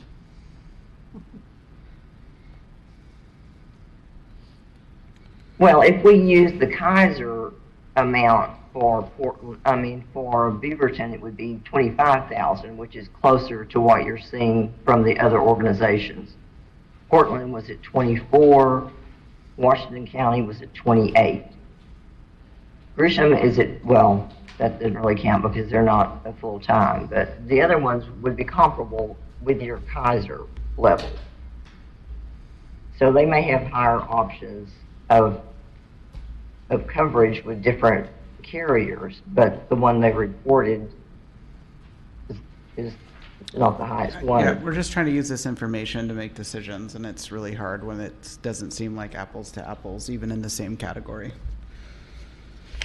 You can continue. So what other questions can we answer? Council? Thank you. I'm curious, so I know we had it in the appendix, but I was curious if you could talk about why Metro was not included in the initial list of considered organizations. I think when you look at type of government, in terms of them, I believe they have a professional, I don't know, Metro manager, I don't know what they would call, an administrator, and a full-time political leader as well as part-time counselors. And that seems to me to be actually the most similar to our unique setup. We did have a discussion about Metro, and that's why we did go back and collect the information. But because they're such a different entity in terms of their scope of services and the spread of their entity, we didn't include them in this. However, we're always ready to, if you want us to go ahead and go back and include it as part of the full-time analysis, we could do that as well if the council feels like that is relevant data for comparison. It makes sense to add them versus Yamhill County. Yeah, Yamhill County definitely seems to have less similar traits than Beaverton does. I think I kind of lost my train of thought here. Hold on. Oh, in terms of scope of services, though, like a city and a county do different things, yet we included counties. So I just think that, like, to get us the most relevant peer group, it seems like Metro is actually the closest to our organizational setup. So we can do the math to add in one more to the average. I think that's easy enough to do, but I don't know. This is work session, and I know we don't really know where we're headed yet with the conversation. So I'll just say that's what I think. I think Metro should be included in the peer group for this conversation. If I could just add that, so Metro was not included in Multnomah and Washington County's peer group, and the scope of what Metro does is actually different than cities, but the governance piece has a lot of similarities. So that's one added caveat, is that some of the peer cities we looked at did not include Metro. So you have to decide whether there's enough there where you'd want to include it for reasons that Councilor Hartmeyer-Prigg just outlined. I would be included to include them. Over 50% of the meetings that I do are with Metro, land use, transportation, the things that are bread and butter that cities do. And they're a unique form of government that only exists here. Just follow-up question to that. Can you remind me if the Metro counselors are full-time or part-time? Okay, thank you.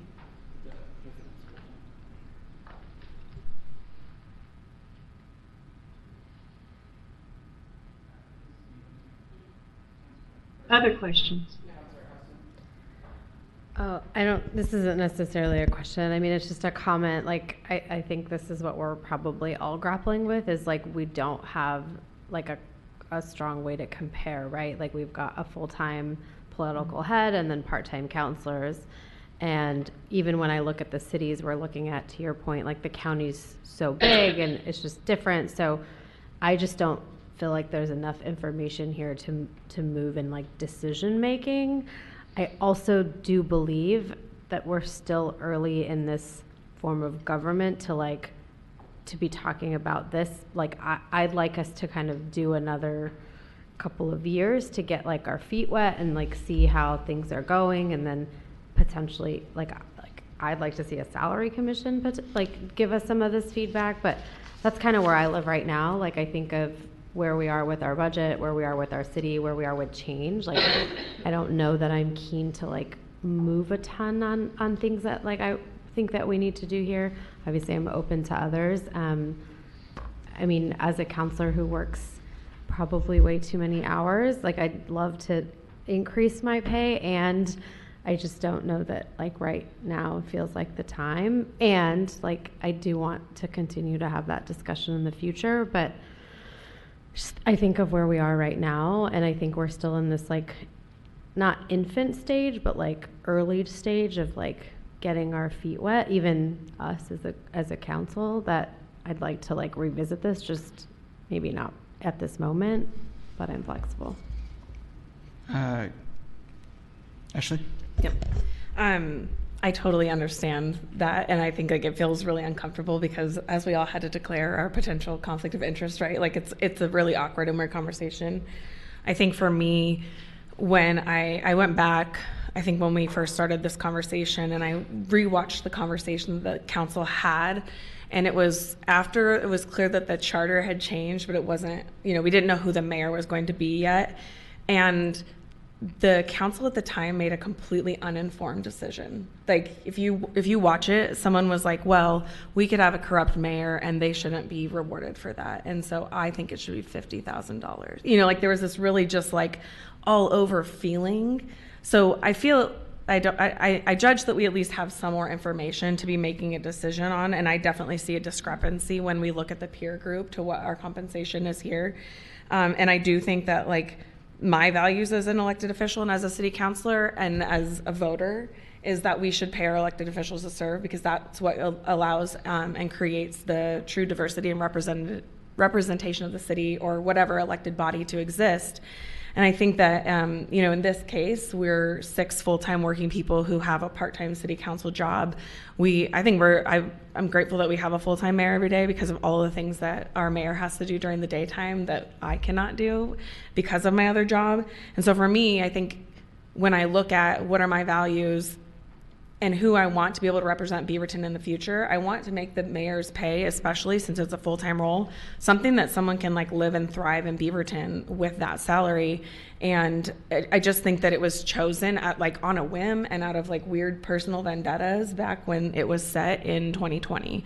So I know it feels like uncomfortable because we are potentially affected by this decision, but I think that it is really important for us to make a change that represents like the mayor that we want, the elected officials that we want for Beaverton now and into the future. Councilor Duggar. I'm going to ask for your indulgence for, I've been thinking about this a lot, and this is really complicated for me. So bear with me for a second, because I'm talking to you as colleagues. I'm talking to city staff, and I'm also talking to 102,000 people that call Beaverton home.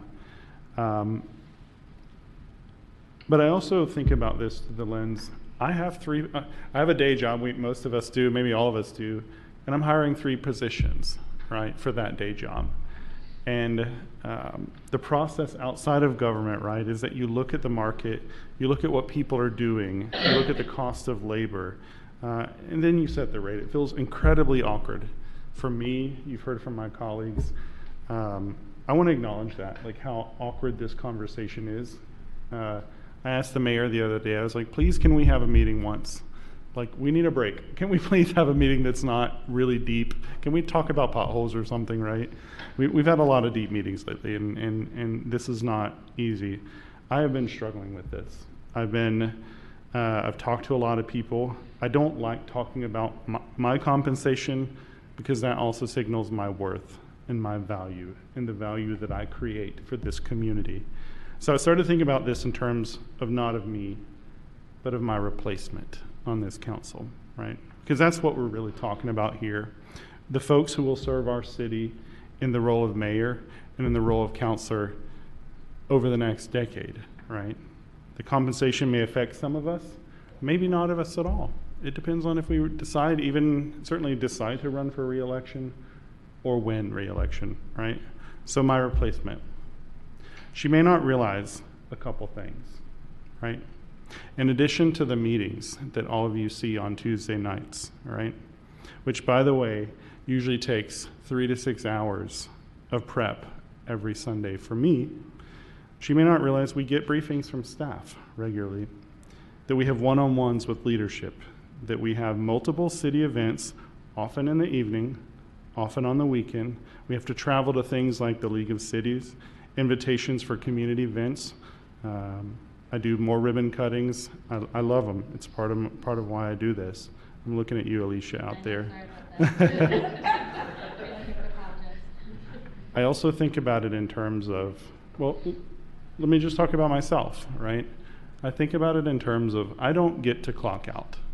I'm never at the grocery store as John anymore. I am Councilor Duggar, 24 hours a day, 7 days a week, okay? Now, I signed up for that, so I want to be clear on that, but my replacement, she will have to think about that. She's also going to be on 5 to 7 different city boards, representing either as a liaison on a city board or representing Beaverton on a regional board. So it's a big commitment. It's a lot of work. Bring this up not because of anything other than you can't really talk about compensation without fully understanding the role. And what I think is a value proposition for all of these roles. All of these people work incredibly, incredibly hard, right? But let's look at the math, right? And again, keeping in mind my replacement and what she's going to face, okay? I work 25 hours a week, so let's assume that for her. It's 108 hours a month. Okay, sometimes a little less, most of the time a little more, particularly around May when we do budget season, right? The lowest wage I could find for any entry-level position in this city, okay, non-management, was $18.75 an hour. The lowest management level wage that I could find, and these are Google, you can see the wage sheets, was $26.92 for an administrative assistant, or $29, about $29 for analysts, various analyst level positions. Current council pay is $14.81 per hour, no benefits. If you only work 20 hours a week, it goes up a little bit to $18.46. We are the lowest paid employees at this city. Again, other folks also get benefits. But let's look at wages as a percent of minimum wage. Okay, the $19,200 the city council members make has not changed since 2016. Minimum wage was $9.75 an hour in 2016. So minimum wage was 66% of a councilor's pay.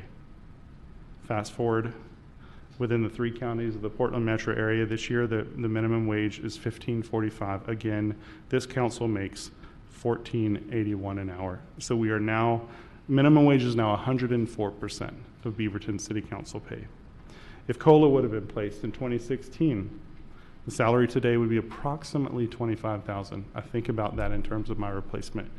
Who is going to want to do this job for what we ask? Especially, government changed in 2020. This charter changed, okay, with more responsibility on the council than the previous council. So not only are we paying less, we are doing more. It is uncomfortable to talk about this. I hate talking about it. When I ran, though, I said I would be willing to fix things, okay? I would be willing to make hard decisions and have uncomfortable conversations. That is the promise I made to every single 102,000 people in Beaverton, right? This is not going to be easy for any of us to have a conversation, but I also think about, again, in that replacement, I don't want just retired people to be able to do this job. I don't want just rich people to be able to do this job. I want a single mom sitting up here because of the work I did today, because of the work we're all going to do. And I encourage you to think beyond yourself. We had a beautiful proclamation on Women's Month and Day, but we have to follow up those proclamations with work. We have to create inclusive spaces, and the only way we do that, you know, we can talk about it until we're blue in the face. The only way we do that is if we follow it up with policy that actually supports those goals that we so hold up, okay? So let me go through my notes. I got a little preachery there. I want future public officials to do this work that I absolutely love doing, but I want them to be able to do it in a way that does not run them ragged, okay? When I think about my replacement, I want her to have a life. I want her to have friends. I want her to have the ability to spend time with her family. I can tell you, we all know that's incredibly, incredibly difficult right now. Some of you have even confessed to me that you were thinking about not even running again because of how difficult and how time-consuming this is. I want people to understand the community. None of us are going to get rich. We could double it. None of us will get rich, I promise you. Like, this is not about that. This is about making big, hard decisions that will affect not only us, potentially, if we decide to run again. It will not affect us this time, right? We have to win election again, but it will affect the future council. And I think it's incredibly important. Think about the mayor, for instance. I honestly think the conversation is a little bit simpler for me and a little less awkward because I'm not the mayor, right? I can actually look objectively at the salary. I think about the replacement. That's, you know, I work with Mayor Beatty, but I'm thinking about this in terms of her replacement, right? At some point, someone else is going to occupy that seat. When I look at the roles closest, we are in a little bit of a unique situation, but I also look at value created. This is my hat that I put on my day-to-day job. And we're underpaying our mayor. You know, and I understand that there's historical reasons that maybe past councils have done that, but that does not remove the burden of doing good work ourselves and fixing this. We've always said this council does hard work. We have not shied away from You know, heck, in the last 6 weeks, think of all the hard decisions we have made. I didn't want to make any of those. I want to talk about potholes and teddy bears and fun things. We don't get to do that. We promised the voters that we would make real systemic change, whether it's uncomfortable or not. And I know for all of us, wages are probably one of the most uncomfortable things because it's personal. It hits us. I ask that you step outside of your bounds and let's fix this. Let's not, you know, I thought for a while, I thought I was kind of with you. I was like, oh, a salary commission. But then I was like, you know what? But then who picks the people that are on it? And do we get called corrupt for that? And like, there's no easy way to do this except for us to just earn that $19,000 that we get paid per year, right? Like, make the hard decisions. Think about the future counselors. Think about the city that we want and the sustainability that we so desperately need in our government. We had a massive turnover a few years ago in government, right? Like, I think, Counselor, you two are the longest serving, and you've only been serving for 3 years, right? Like, that's incredible. Do we want to continue to have this turnover? It doesn't make sense. It takes a long time to learn government. It takes so much of this is based on relationship. I look at some of our peer cities too, Hillsborough and Gresham. Their mayors are part-time, you know, and so why are we even considering like we should double that average if we're going to compare it? And if you do, you look at a mayor that makes anywhere from about 110 to 170. Like, that's the range we need to be talking realistically. Like, we cannot ask people to mortgage their future to serve the public. We cannot ask people to give away your retirement, stability in your retirement ages to serve the public. And I love this job more than any other job I've ever held in my life. I genuinely do. And I'm privileged to be able to do it. But if I didn't have my day job and I wasn't willing to work 70 hours a week for 2 jobs, I could not serve the people of Beaverton. And that's something that gives me pause. And I hope we are willing to make difficult decisions. And thank you for indulging me for this. This is really important to me. Thank you. Councillor Tivnon. Thank you. And thank you for that. Thank you for everyone for sharing your thoughts on this. And I completely agree that this is an awkward conversation, and it happens to be happening during our second year of budget difficulties, which makes it even harder. But I do remember having the conversations around the mayor's salary because I had just been sworn in. So that was extremely awkward. But it was also like throwing darts at a dartboard with a blindfold on, not really knowing what we were really talking about because we had just ushered in this new change of government. We didn't quite know how this role of mayor was going to take shape. And I vacillated back and forth on this over the last several months, to Councillor Husson's point about should we wait, should we have more time? And where I've landed on it is kind of, I think when we very first started talking about bringing this up in a work session was to try and do this before the filing deadline so that anyone out there that was interested in running would have some clarity on it, which I don't think we're getting there, unfortunately. But this isn't self-serving, and I'm going to say that, and now I'm going to talk about myself for a minute. In order to make it feasible for me to even consider running for this role, I had to make some concessions in my professional life. My husband had to make concessions in his, and we overall brought down our household income, our ability to save for retirement, our ability to save for our son's college and whatnot, because I was deeply invested in wanting to do this, and we wanted to find a way to make that happen. That also resulted in 65 to 70-hour work weeks for me over the last 3 years, which did give me a lot of pause over the summer of, can I even do this again? And that was very hard for me because I not only enjoy doing this work, but I do think I'm effective at it. And I think that this council brings a lot of really, really interesting attributes that past councils haven't because of our makeup, and it does differ from past councils. I think probably the vast majority of past councilors, at least in recent memory, have been retired. And everyone on this council works now. I do think that there is a missing component age-wise, because we are very similar in age, and I look forward to seeing that change at some point in the future. But in terms of what we're looking at right now, and having had 3 years at the job, and having witnessed what it is like to have a full-time mayor in a city our size versus all of the other cities that don't, I think we have an extreme advantage, almost an unfair advantage with this current mayor and your ability to head down to Salem and lobby on our behalf, but you're also setting the tone and the bar for future mayors to do likewise. And I think that that puts us in an extremely advantageous position to get the absolute most out of our relationships with our intergovernmental partners, both here locally, like Washington County and THPRD, but also Metro and also our friends down in Salem. And so I want to make sure that we are incentivizing that position to get the best talent that we can, that can even consider running for mayor someday. And frankly, I couldn't. Not the way that it's structured right now, fee-wise. So that is something to just throw out there. I don't have a number, but I do think that it is too low for an executive level position. And I thought that when we were doing the discussions.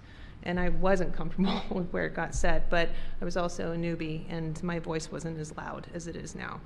I do also want to recognize the fact that when I did decide that I was interested in running for council, I took every single counselor out for coffee to ask them, what does it take to do this job well? And no surprise, every single counselor had a different answer and a different number of hours per week. None of them said anything over 15 hours a week, but that was before the charter changed. And when the charter changed, our responsibilities changed. And a lot of the responsibilities that were the past mayors were passed to us. The job just fundamentally morphed into something that just requires more time and an effort and thought that goes into it, both during the workday, which I found out in the last 3 years, as did my boss and my colleagues, but also at night and on the weekends and on vacation and when you're sick and on holidays and so forth. So I'd say a part of me wants to table it because it's a hot button issue, especially given our budget circumstances right now, but it is always going to be one. It is always going to be something for fodder. I remember someone in the under the old form of government sitting in here who didn't want the counselors to make anything at all. Felt that it was a volunteer position. You should just be lucky that you could do it. And while I understand the sentiment, I do not agree with it. And I think that we do need folks that are going to have that intellectual curiosity and love of sewer rates and wanting to figure out ways to prevent potholes from forming in our city and everything else under the sun that we have all talked about up here and learned about in our briefings and all the interactions that we've had with our staff to just try and continue to steer Beaverton into this future that we envision for it. So those are my comments at this point. I do agree, though, that that samplings, the comps that we have in front of us don't give enough clarity for me to have a level of comfort on what those dollar amounts should look like. I do think that we have to institute a COLA for the council amount. That's just, to me, that's common sense. But I also recognize that Beaverton rolls differently, and we just look different than every other city here. And Portland and Beaverton don't have a whole lot in common in many ways at all. So comparing us to them comp-wise also doesn't really jive for me. But that being said, I think we can figure it out, and I think we can work our way through that through work session. I appreciate that. And I would also say it is the testament of the council when we feel like we can't make a decision to say we need more information. So if you're thinking you need more information to make a decision, we need to know what it is. Councilor Teeter? Okay. Yeah, this has been a hard one for me to wrestle with, too. I want to start it off by saying I feel like we as a council may be putting our city manager in a very difficult position, too, because she might catch a lot of flack for whatever decision we end up making up here. And I just want to speak to staff or the community who see this and just say, these decisions we make up here are council decisions. So these are not staff, these are not management, these are us. So if we make decisions that make people frustrated or happy, like, tell us and come give us your feedback. I have struggled a lot thinking through this just personally, and I've gone back and forth in several different directions. And I think there are two foundational pieces for me that feel like they have to happen in order to be enrolled in PERS. Employees have to give 600 hours or more per year, and I would estimate I give on average 20 hours a week or more to this role. And that feels like the baseline of what would be necessary. Some weeks, especially during budget season, are far, far more. So we automatically would meet that threshold to be enrolled in PERS. And then cost of living increases based on the CPI feel essential too, because I don't want to be having to have these conversations for a couple years down the road when we have to reevaluate it. I want us to be able to build in this process for cost of living increases for these roles too. When I think about where I spend my time, there's the public council side of things that people see of us up here and on Bureau. There's staff relations and staff briefings. There's community meetings and events and ribbon cuttings and one-on-one coffee meetings with people, or bike rides, or going on walks in neighborhoods. Then there are the city liaison roles that we've got. I'm on the Joint Water Commission, or the chair of Joint Water Commission, on Barney Reservoir Joint Ownership Commission, on the executive committee of the Regional Water Providers Consortium. Like, these are really great regional roles that I would love for city councilors to be able to fill in the future too, no matter who is in these roles. And having a financial flexibility helps me be able to do that. But that's also because I have a supportive wife who helps supplement my service here. So I think I've got that baseline of, like, there are those two qualifications that I would be, or two changes that I would be looking for with PERS and cost of living increases. I would struggle finding out what base compensation levels would feel appropriate, and I might defer more to the rest of my colleagues here if you all have other stronger perspectives or opinions there. But again, like, this is not a city manager driven decision. We are leading this conversation, and like, we did run for office to make hard decisions, and that's what we need to do. I appreciate that. Councilor Kimmy? Thank you. It's hard decision because we don't have no one to compare to, I think. We're inventing our own way, in a sense that I agree with Council Hartmeyer-Prick that maybe, I didn't know, but Metro does a similar structure as we have, which the roles are different in what they do in how they govern, but then how they're structured is similar. I would love to find out what would the full-time president and a part-time commissioners, the salary differences, what are the process that they have used to come up with that criteria, because at least I can have that and process it so that maybe it could be fairly adapted to our government structure. But so far, whatever presentation we have, we don't have that. That's the problem, where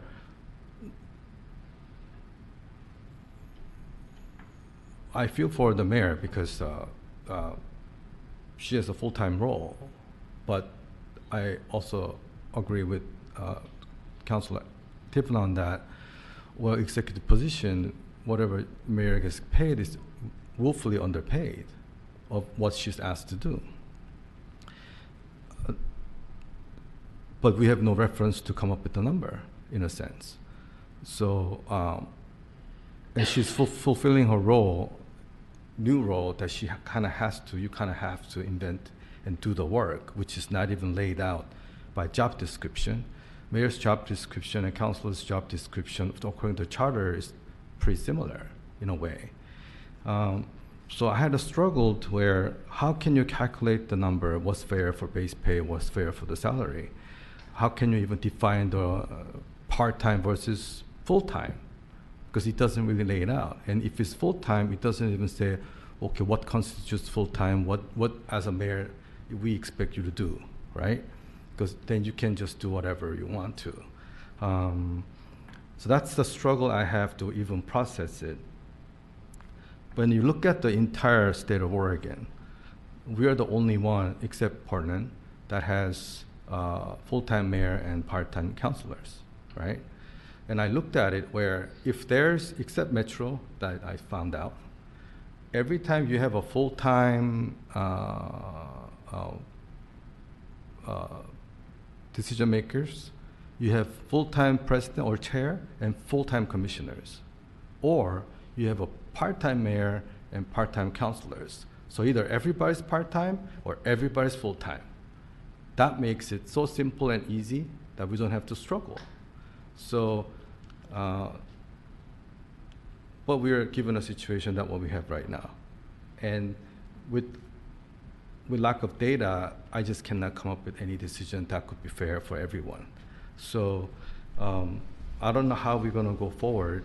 I would love to get more data and find some places where they have a similar structure as we have, and find how they calculate the compensation. Then I could digest that and process it. But keep that in mind that even my community, my day job is a chiropractor, and everybody thinks I work for a city full time. So they stop coming. Well, what can I say, right? And then my days are 5 days a week, but you have to come down to 3 days a week because 2 days are designated for other meetings. I knew what I was getting into, but I just want the public to know that it takes great personal sacrifice to do this job. I love to do it, but I love to find a way how we can fairly compensate, also have a reasonable process or formula that I could process so that I can make decisions comfortably. And that's what I have to say for now. Thank you. I, as an elected official, have had a public conversation about salaries 3 times in 10 years. So I appreciate everyone and the thought that you're bringing to this, because this is incredibly hard and challenging. When I look at a lot of your guys' personal LinkedIns, when you're talking about salary, you have a very different persona on LinkedIn than you do here at this room when it comes to salary.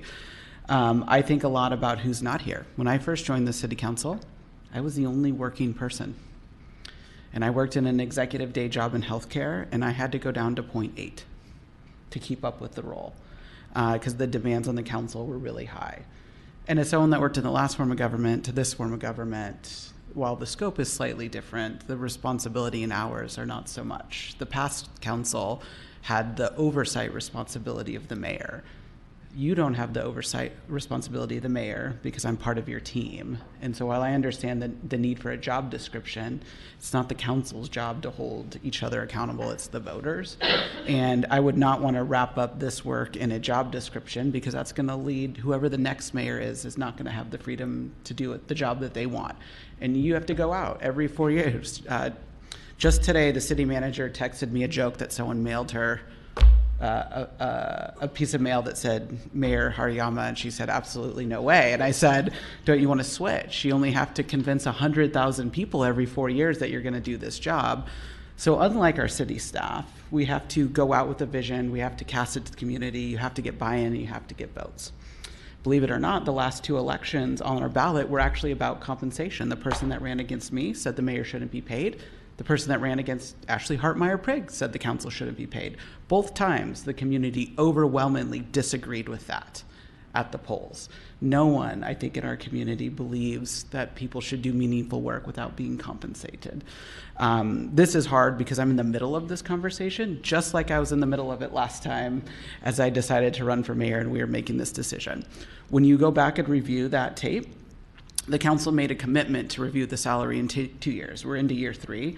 I don't think we can afford to kick the can and say we need more information.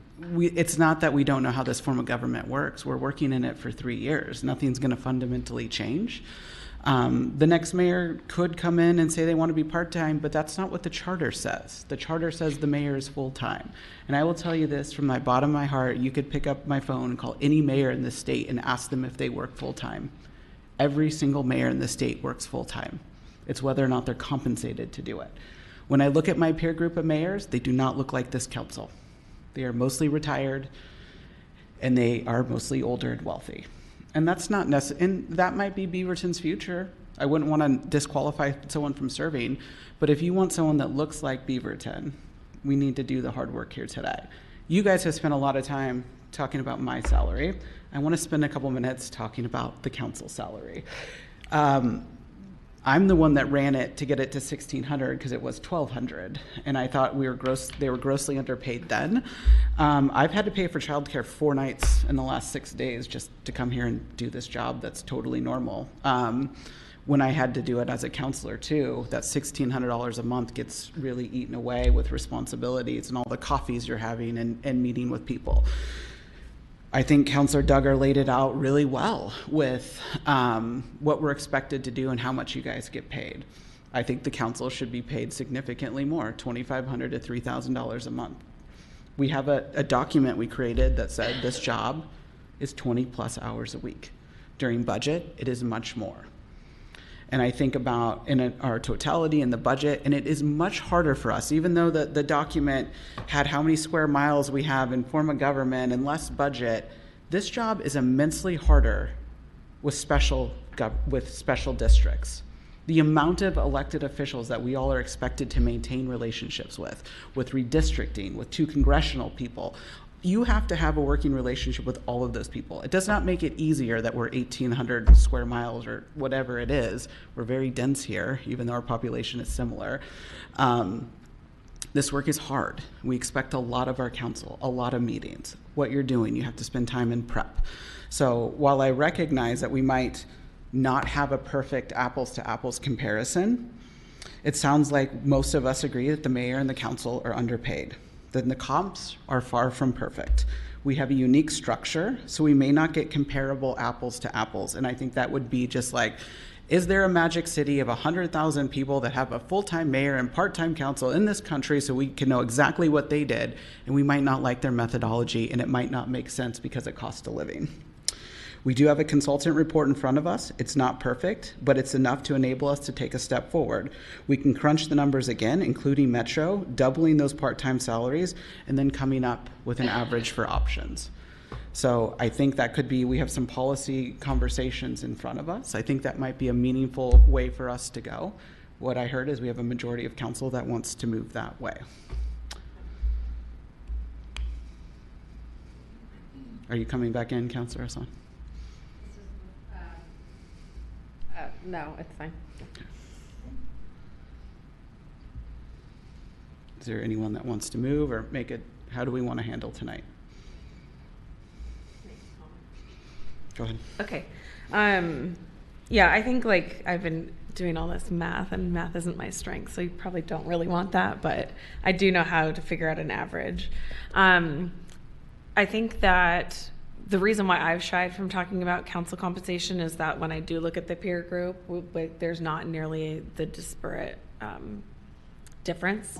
That's why, you know, like I tend to agree with Councilor Teeter that like I think we should just like build in a COLA and kind of like let that be, and should circumstances change later, maybe there's in my mind room for a larger jump. Right. I think what's hard for me is just like seeing our peer group of part-time counselors, like we are at the higher, right, of the higher side of the average. So that's why I see the bigger discrepancy being in the full-time mayor salary. So yeah, I think from a council perspective, I think that I would like to adopt that 2.5% annual COLA cap. And just like put that in and like let it operationalize and just kind of let it be. That's where I'm at. And I'd be happy to make a motion as such, but maybe I should tell you what I'm thinking about the mayor side too, because I don't know procedurally, Bill, if you're going to want to would we be doing these things one at a time if we were to make a motion? I don't think you really need to give a motion. Okay. I don't think you need to give a motion at this point. You're talking about a work session, and direction is really what I think the city manager would want to have, but I'll let her speak to that.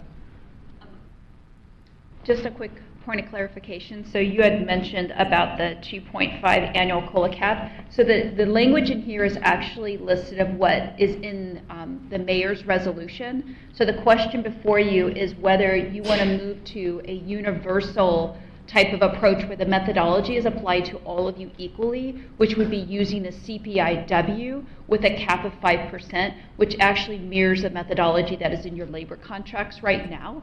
So there would be some continuity for the council if they collectively adopted that type or gave direction to adopt that kind of methodology. So I just wanted to be clear on the 2.5. So we have an or It option would, in that it would question? basically be not having the mayor subject to the 2.5, but be subject to the CPIW with a cap of 5%, just like our labor contracts, but it would apply to all of you. So you don't have two different methodologies that are being applied. Okay, I'm comfortable with that, with going with the kind of CPI West thing. But while this is a work session, there's nothing that stops us from making motions. So I'm just calling that out. Like any of us can make a motion at any time. So Let me just make sure that we're clear on what the motion. I haven't made a motion. We haven't. No, but you were talking about the possibility of making a motion. Be careful what motion you make, because if you're making a motion to raise your pay, you need to be very, very careful about how that motion is. And I would recommend that you give direction to us, and we can come back with, if that's what, the better way I would put it, tell us what your end state you want. But don't tell us to do it now or to enact it now. That's the problem. But if you said, this is where we want to head, staff, come back and tell us what we need to do exactly to make that happen and not have any problems with any issues associated with the potential or actual conflicts of interest. Okay, thank you. But I do understand you could make a motion that says, come back with this goal in mind, but don't make a motion that says, we hereby do this. Okay. Okay. Okay, thank you. Thank you for the guidance. Okay, so I know I jumped down the bulleted list, but I do think that moving towards the kind of standardization of a COLA would make the most sense to me. I think like when I look at if we throw Metro into the peer group and we had 5 instead of 4, we get an average that's closer to 134. Don't have the exact for you because I rounded. And that feels like a direction that I would be comfortable in, which is honestly, it's pretty close to hitting, I think, the overall full-time median, but I didn't do that percentage of it. That's where I'm leaning towards to kind of fix this here. And I think there's really kind of, those are kind of the kind of key things that I'm seeing in there. Can I add one data point in so I can, basically the average with Metro is correct. It's $134,454. The median is $129,992. So that would be an increase of 24%, and then the 134 would be 26%. So if you take that and look at your list of options, you would want to add those to it. You have 3 there, and then there's another one that's been put on the table. Councilor Duggar? I'm not sure that's, I think that's directionally a lot closer than, so I like that as well for the mayor. For the council role though, my starting is a little different. And I want to be really clear, because this probably won't affect me right now. It'll affect my replacement. So again, I want to keep reiterating that because I don't want people to think I'm all of a sudden going to be rich making 24,000 instead of 19. But I think the conversation, if everything I've read is that the pay of 19,002 was set in 2016, I think it should reflect inflation right now up to today's point, which I think, according to the online calculator, if you believe the internet, was somewhere around 24 to 25,000. That's a starting point for me, because that's what the council said back in 2016, that this work was worth before we changed government, before we added a lot more responsibility. So that's almost non-negotiable to me. We need to at least bump it up to what it used to be, right? Like that's not more. I heard Councilor Teeter bring up points around PERS and the COLA. I'm open to whatever COLA. You know, it's not a cross I'm going to die on, but again, I heard loud and clear, and I felt it in my bones. I don't want to keep having this conversation. I feel like unless the jobs drastically change, we build in some sort of COLA. I can live with 2.5. I can live with any of these, whatever that make the most sense. I can live with that. But those are kind of my starting points. And again, for me, the reference point for the mayors was, I think the Metro is a good comparison because governance-wise, they are very similar to what we do, regardless of the topic of what they're governing. That's pretty accurate. Secondarily, when I think about Gresham and Hillsborough, if you look at those part-time and you double it because those are part-time, that's about right where they are. You know, it's somewhere in the middle. Actually, Gresham's quite a bit higher, and Hillsborough's a tiny bit lower. So it's like, you know, can we land in the middle there somewhere? If we had to choose a number, that's where I'm going tonight. And I just, like, I don't want to keep having these conversations. It's uncomfortable enough. We've got so many more uncomfortable conversations over the next months without talking about our own worth and our compensation. I would really like us to move as quickly as possible on these things. I'm going to shut up and let other people talk. Go ahead. Yeah, so when you talked about Metro has full-time chair and part-time, right? Mm-hmm. Well, in the full-time chair is 134 around that area. What would the part-time commissioners? We could look it up. Oh, I'm it's not. pretty sure Oh, it's. okay. I think it's 50,000. I'll look it up. About 50.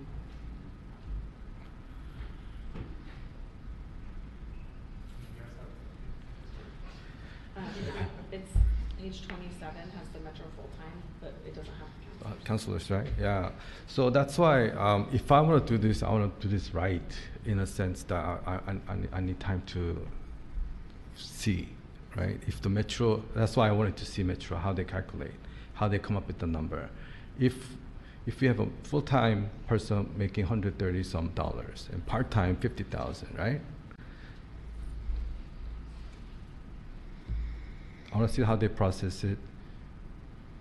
That sounds much more fair than full-time mayor to be 134 and the part-time councilor would be 20. It's 52,847. Right. So that doesn't mean, you know, that makes more sense in mathematical way than what we're talking about right now. So I think we have to kind of take, not time, but be careful how we decide today without proper process of coming up with the number. And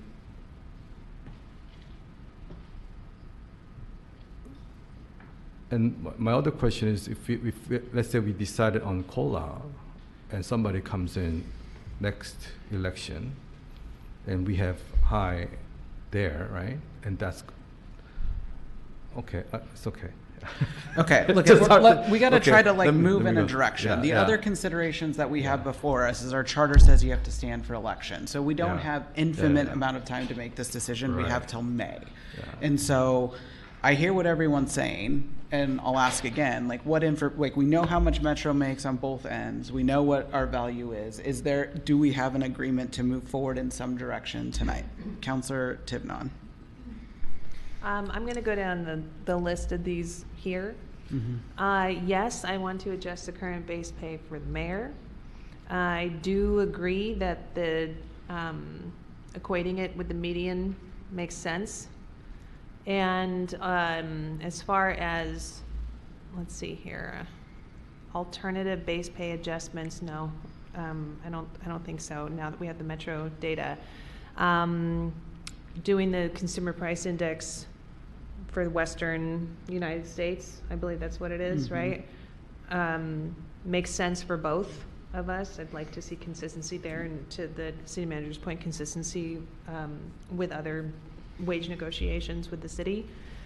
As far as the benefits go, I believe there's healthcare and there's PERS included in your in the mayor's compensation. Apparently PERS is in here, but I've not been given a definitive answer from the attorney on where we are with PERS. So I would assume since it's in here, they must believe that I'm a PERS employee, which is new information.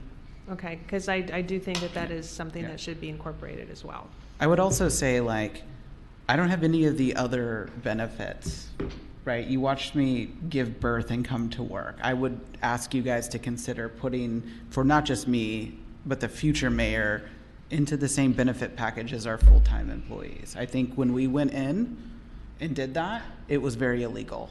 And we're paying the past sins of the past council, like that pulled PERS and pulled all these other things. And so my hope would be when we're adjusting everything that we make the benefits reflective of the full-time position, because I can't go somewhere else and get them. Correct. Yeah, I agree with Or that. the future mayor. I know I'm not supposed to be talking about me, but I'm telling you as someone that's done this for 3 years, not having benefits, not a great place to be, and no one's going to want to do this job. Yeah. Well, and I agree with that. Anyone who is full-time there should be equity across the board in terms of benefits. Is there another slide of questions, or is this the only one? There is a counselor one that varies slightly. Okay.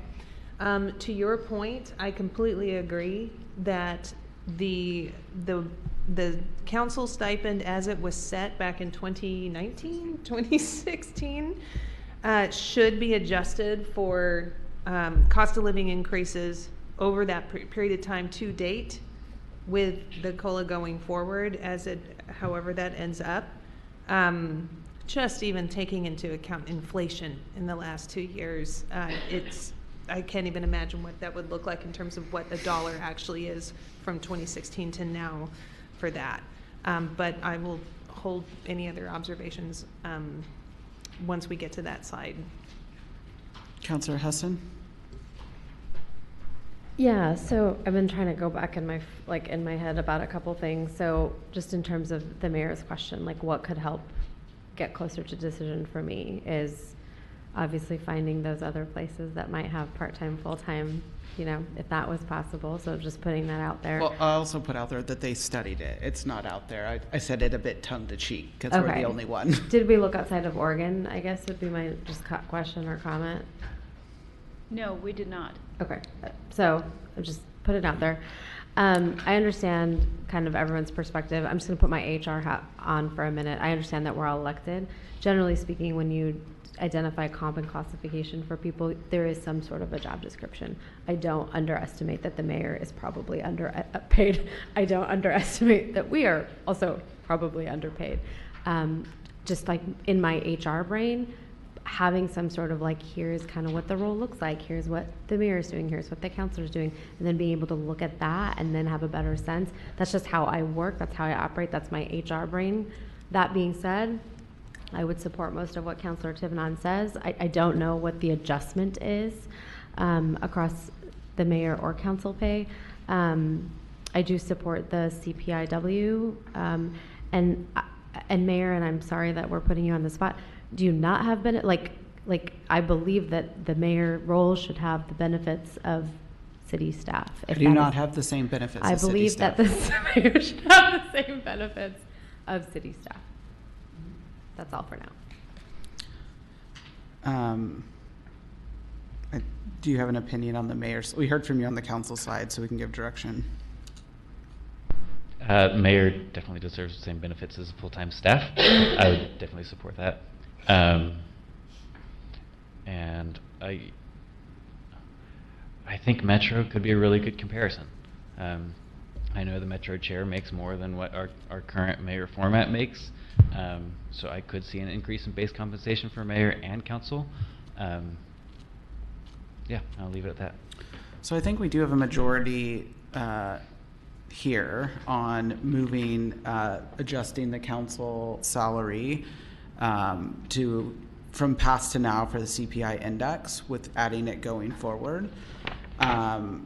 I know the city attorney is going to talk to us about PERS. I think everyone qualifies for PERS, like we've been talking about, if you work 600 hours a week. So I think that decision is not one we get to make as a council. I think, 600 hours a year. 600 hours a year.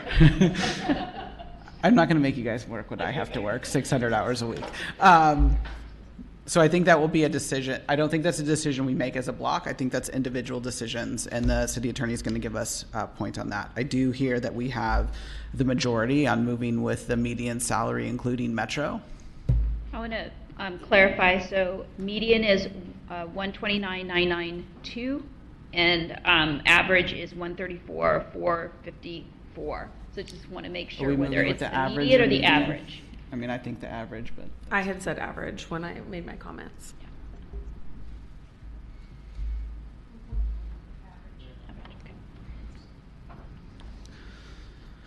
and I think we have consensus on the council, at least for now, to make the adjustment from PAC to now. Can I ask From the one council, Seller. point of clarification? So in aligning the mayor's full-time benefits with employees, I want to clarify, so for instance, PERS, we pick up the employee share, we pay the employer share, so are you speaking of that, and then healthcare benefits? There's no deferred comp that's provided, you have access to a 457, so are there other things in alignment specifically? I want to make sure we're really clear. Yeah, the healthcare, what is it called, VIPA? Viva? Viva, Mhm. there's other benefits listed on there. Okay. Yeah.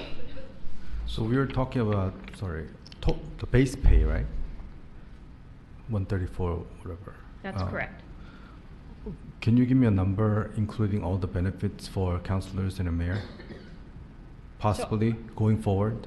I don't have a total, we would provide a rolled up total compensation number for you, but the delta would be the same benefits that we provide any, I would say an M1 employee, just to be specific, that would be easier to write in. And we could provide that total for you. And you can't do it right now? I don't know it off the top of my Okay. head unless you can give me a moment. Usually I have everything memorized, that one I don't. We're not taking action tonight, we're giving direction. Yep. Do you need any other clarifying? I would just defer to the attorney if there's something that we're missing at this point. I'll, for the record, I'll share that I heard that we would adjust the mayor's salary to reflect the average with Metro, which is 134,454. It's about a 26% increase. That we would adjust all the council with a methodology of CPIW. We would also make that adjustment going back retroactively to get the council caught up. And then we would ensure that the mayor's full-time benefits align with what the city currently provides employees, which I would recommend being a categorization of M1 employees, which is the management tier. Did I miss anything? Did you want to talk? Your mouth is open. Yeah, I did, and thank you for acknowledging calling on me. I think what we do is then we come back with something that reflects that and have a discussion about that with a path for how that could be enacted. And there might be some issues that come up that need to be decided, but I think we can do that in fairly short order, and it'll meet your needs for at least, I know it's not going to be before the deadline for filing, but it'll be quickly. But I think it's enough for anyone that wants to run to know what their get where the council's vibe is, where they want to get to, which was a lot more than what this council got in the mayor that switched midterm. So I think it's enough for the community to know if they're filing, which is what our goal was, and then we have to work to the deadline of election. And yeah, so and processes will be important in this. Yeah, whole and then discussion. we'll let you, the process people, do that. But I think you have what you need for this evening. Okay, last item of business, council new business. What a fun meeting we had. Second time being Zoom bombed. I do want to apologize because I did a quick interview with a local news station in North Carolina earlier this week that had been Zoom bombed, and I had talked about our experience. So perhaps it brought our friends back. Maybe they were watching me in North Carolina this week. I do think that one of the things the council should think about is I've been kind of working and talking with some of our legislature around how do our laws need to catch up when it comes to freedom of speech and public meeting laws. Technology has entered since a lot of our rules were made. Is AI considered freedom of speech? Is it considered we have to listen? I know our guidance right now from our city attorney is it is, but that is not, the law is not reflective of technology changes. So it might be something we're kind of on the bleeding edge. It's happening in other cities across the country. It's happened to us now again. It happened in Banks, but in Banks it was live and it was graphic videos. And so that mayor had to deal with that in Banks. So I think it might be worth a conversation with our government affairs team on what it might look like from an Oregon law perspective and perhaps with a federal delegation. Just kind of putting that out there. Councillor Hassan.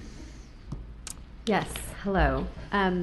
The Muslim American Heritage Month proclamation folks did not get to communicate a few events that I'm just going to personally invite you to, and we'll also get this to you in an email.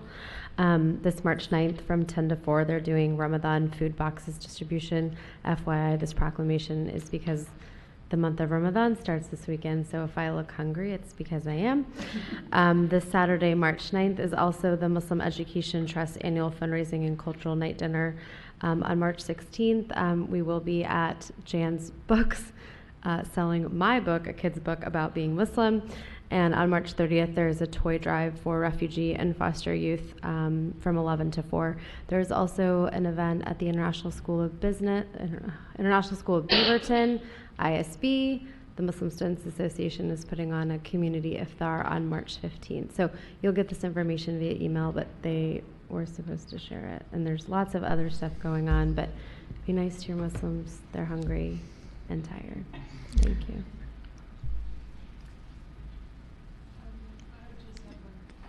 I'm just processing something. Kevin, go ahead. Okay. Talk to me afterwards. Okay, I've got 2 items. The first is I've been telling the boards and commissions, the city boards and commissions that I'm a liaison to, that I'm only attending those once a quarter, and I just want to make sure we're all on the same page for that, just because I know it's painful for them to hear that I wouldn't be there every month. And it's something I would love to do, but I want to make sure we're on the same page. The second point is regarding some of the public comments this evening. I did a little searching. Some of them are from Massachusetts, so for anybody who's worried they might be in Beaverton, at least the names that I saw were not in Beaverton. So our values here are I think our council has a pretty good grip on what Beaverton's core values are, and I hope we are able to reflect that and represent that as best as possible, just for anybody who is worried about that during public comments.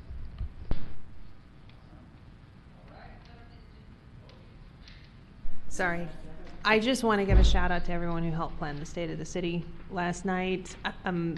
It was wonderful. It was amazing to see such a packed auditorium of people who just wanted to come out and celebrate this city. Thank you, Mayor, for being our MC. Thank you to everyone who helped prepare us for the videos. That's all I'll say on that. Yeah. Everyone, y'all did a great job. Yeah. I thought I was going to melt into the floor. I was so self-conscious during that. Yeah. But I love the production values, and I love that the time that was taken to shine a light on all of these different facets of what makes our city great. So, but most especially, thank you to the staff and to the mayor's staff for the time and effort that went into doing that. Before we gavel out, though, I do know Councillor Hassan was talking to me before tonight's meeting that she's donating the proceeds of her book sale from Jan's to MET. So just in case anyone was listening. Yeah. All right. Thank you. Bye.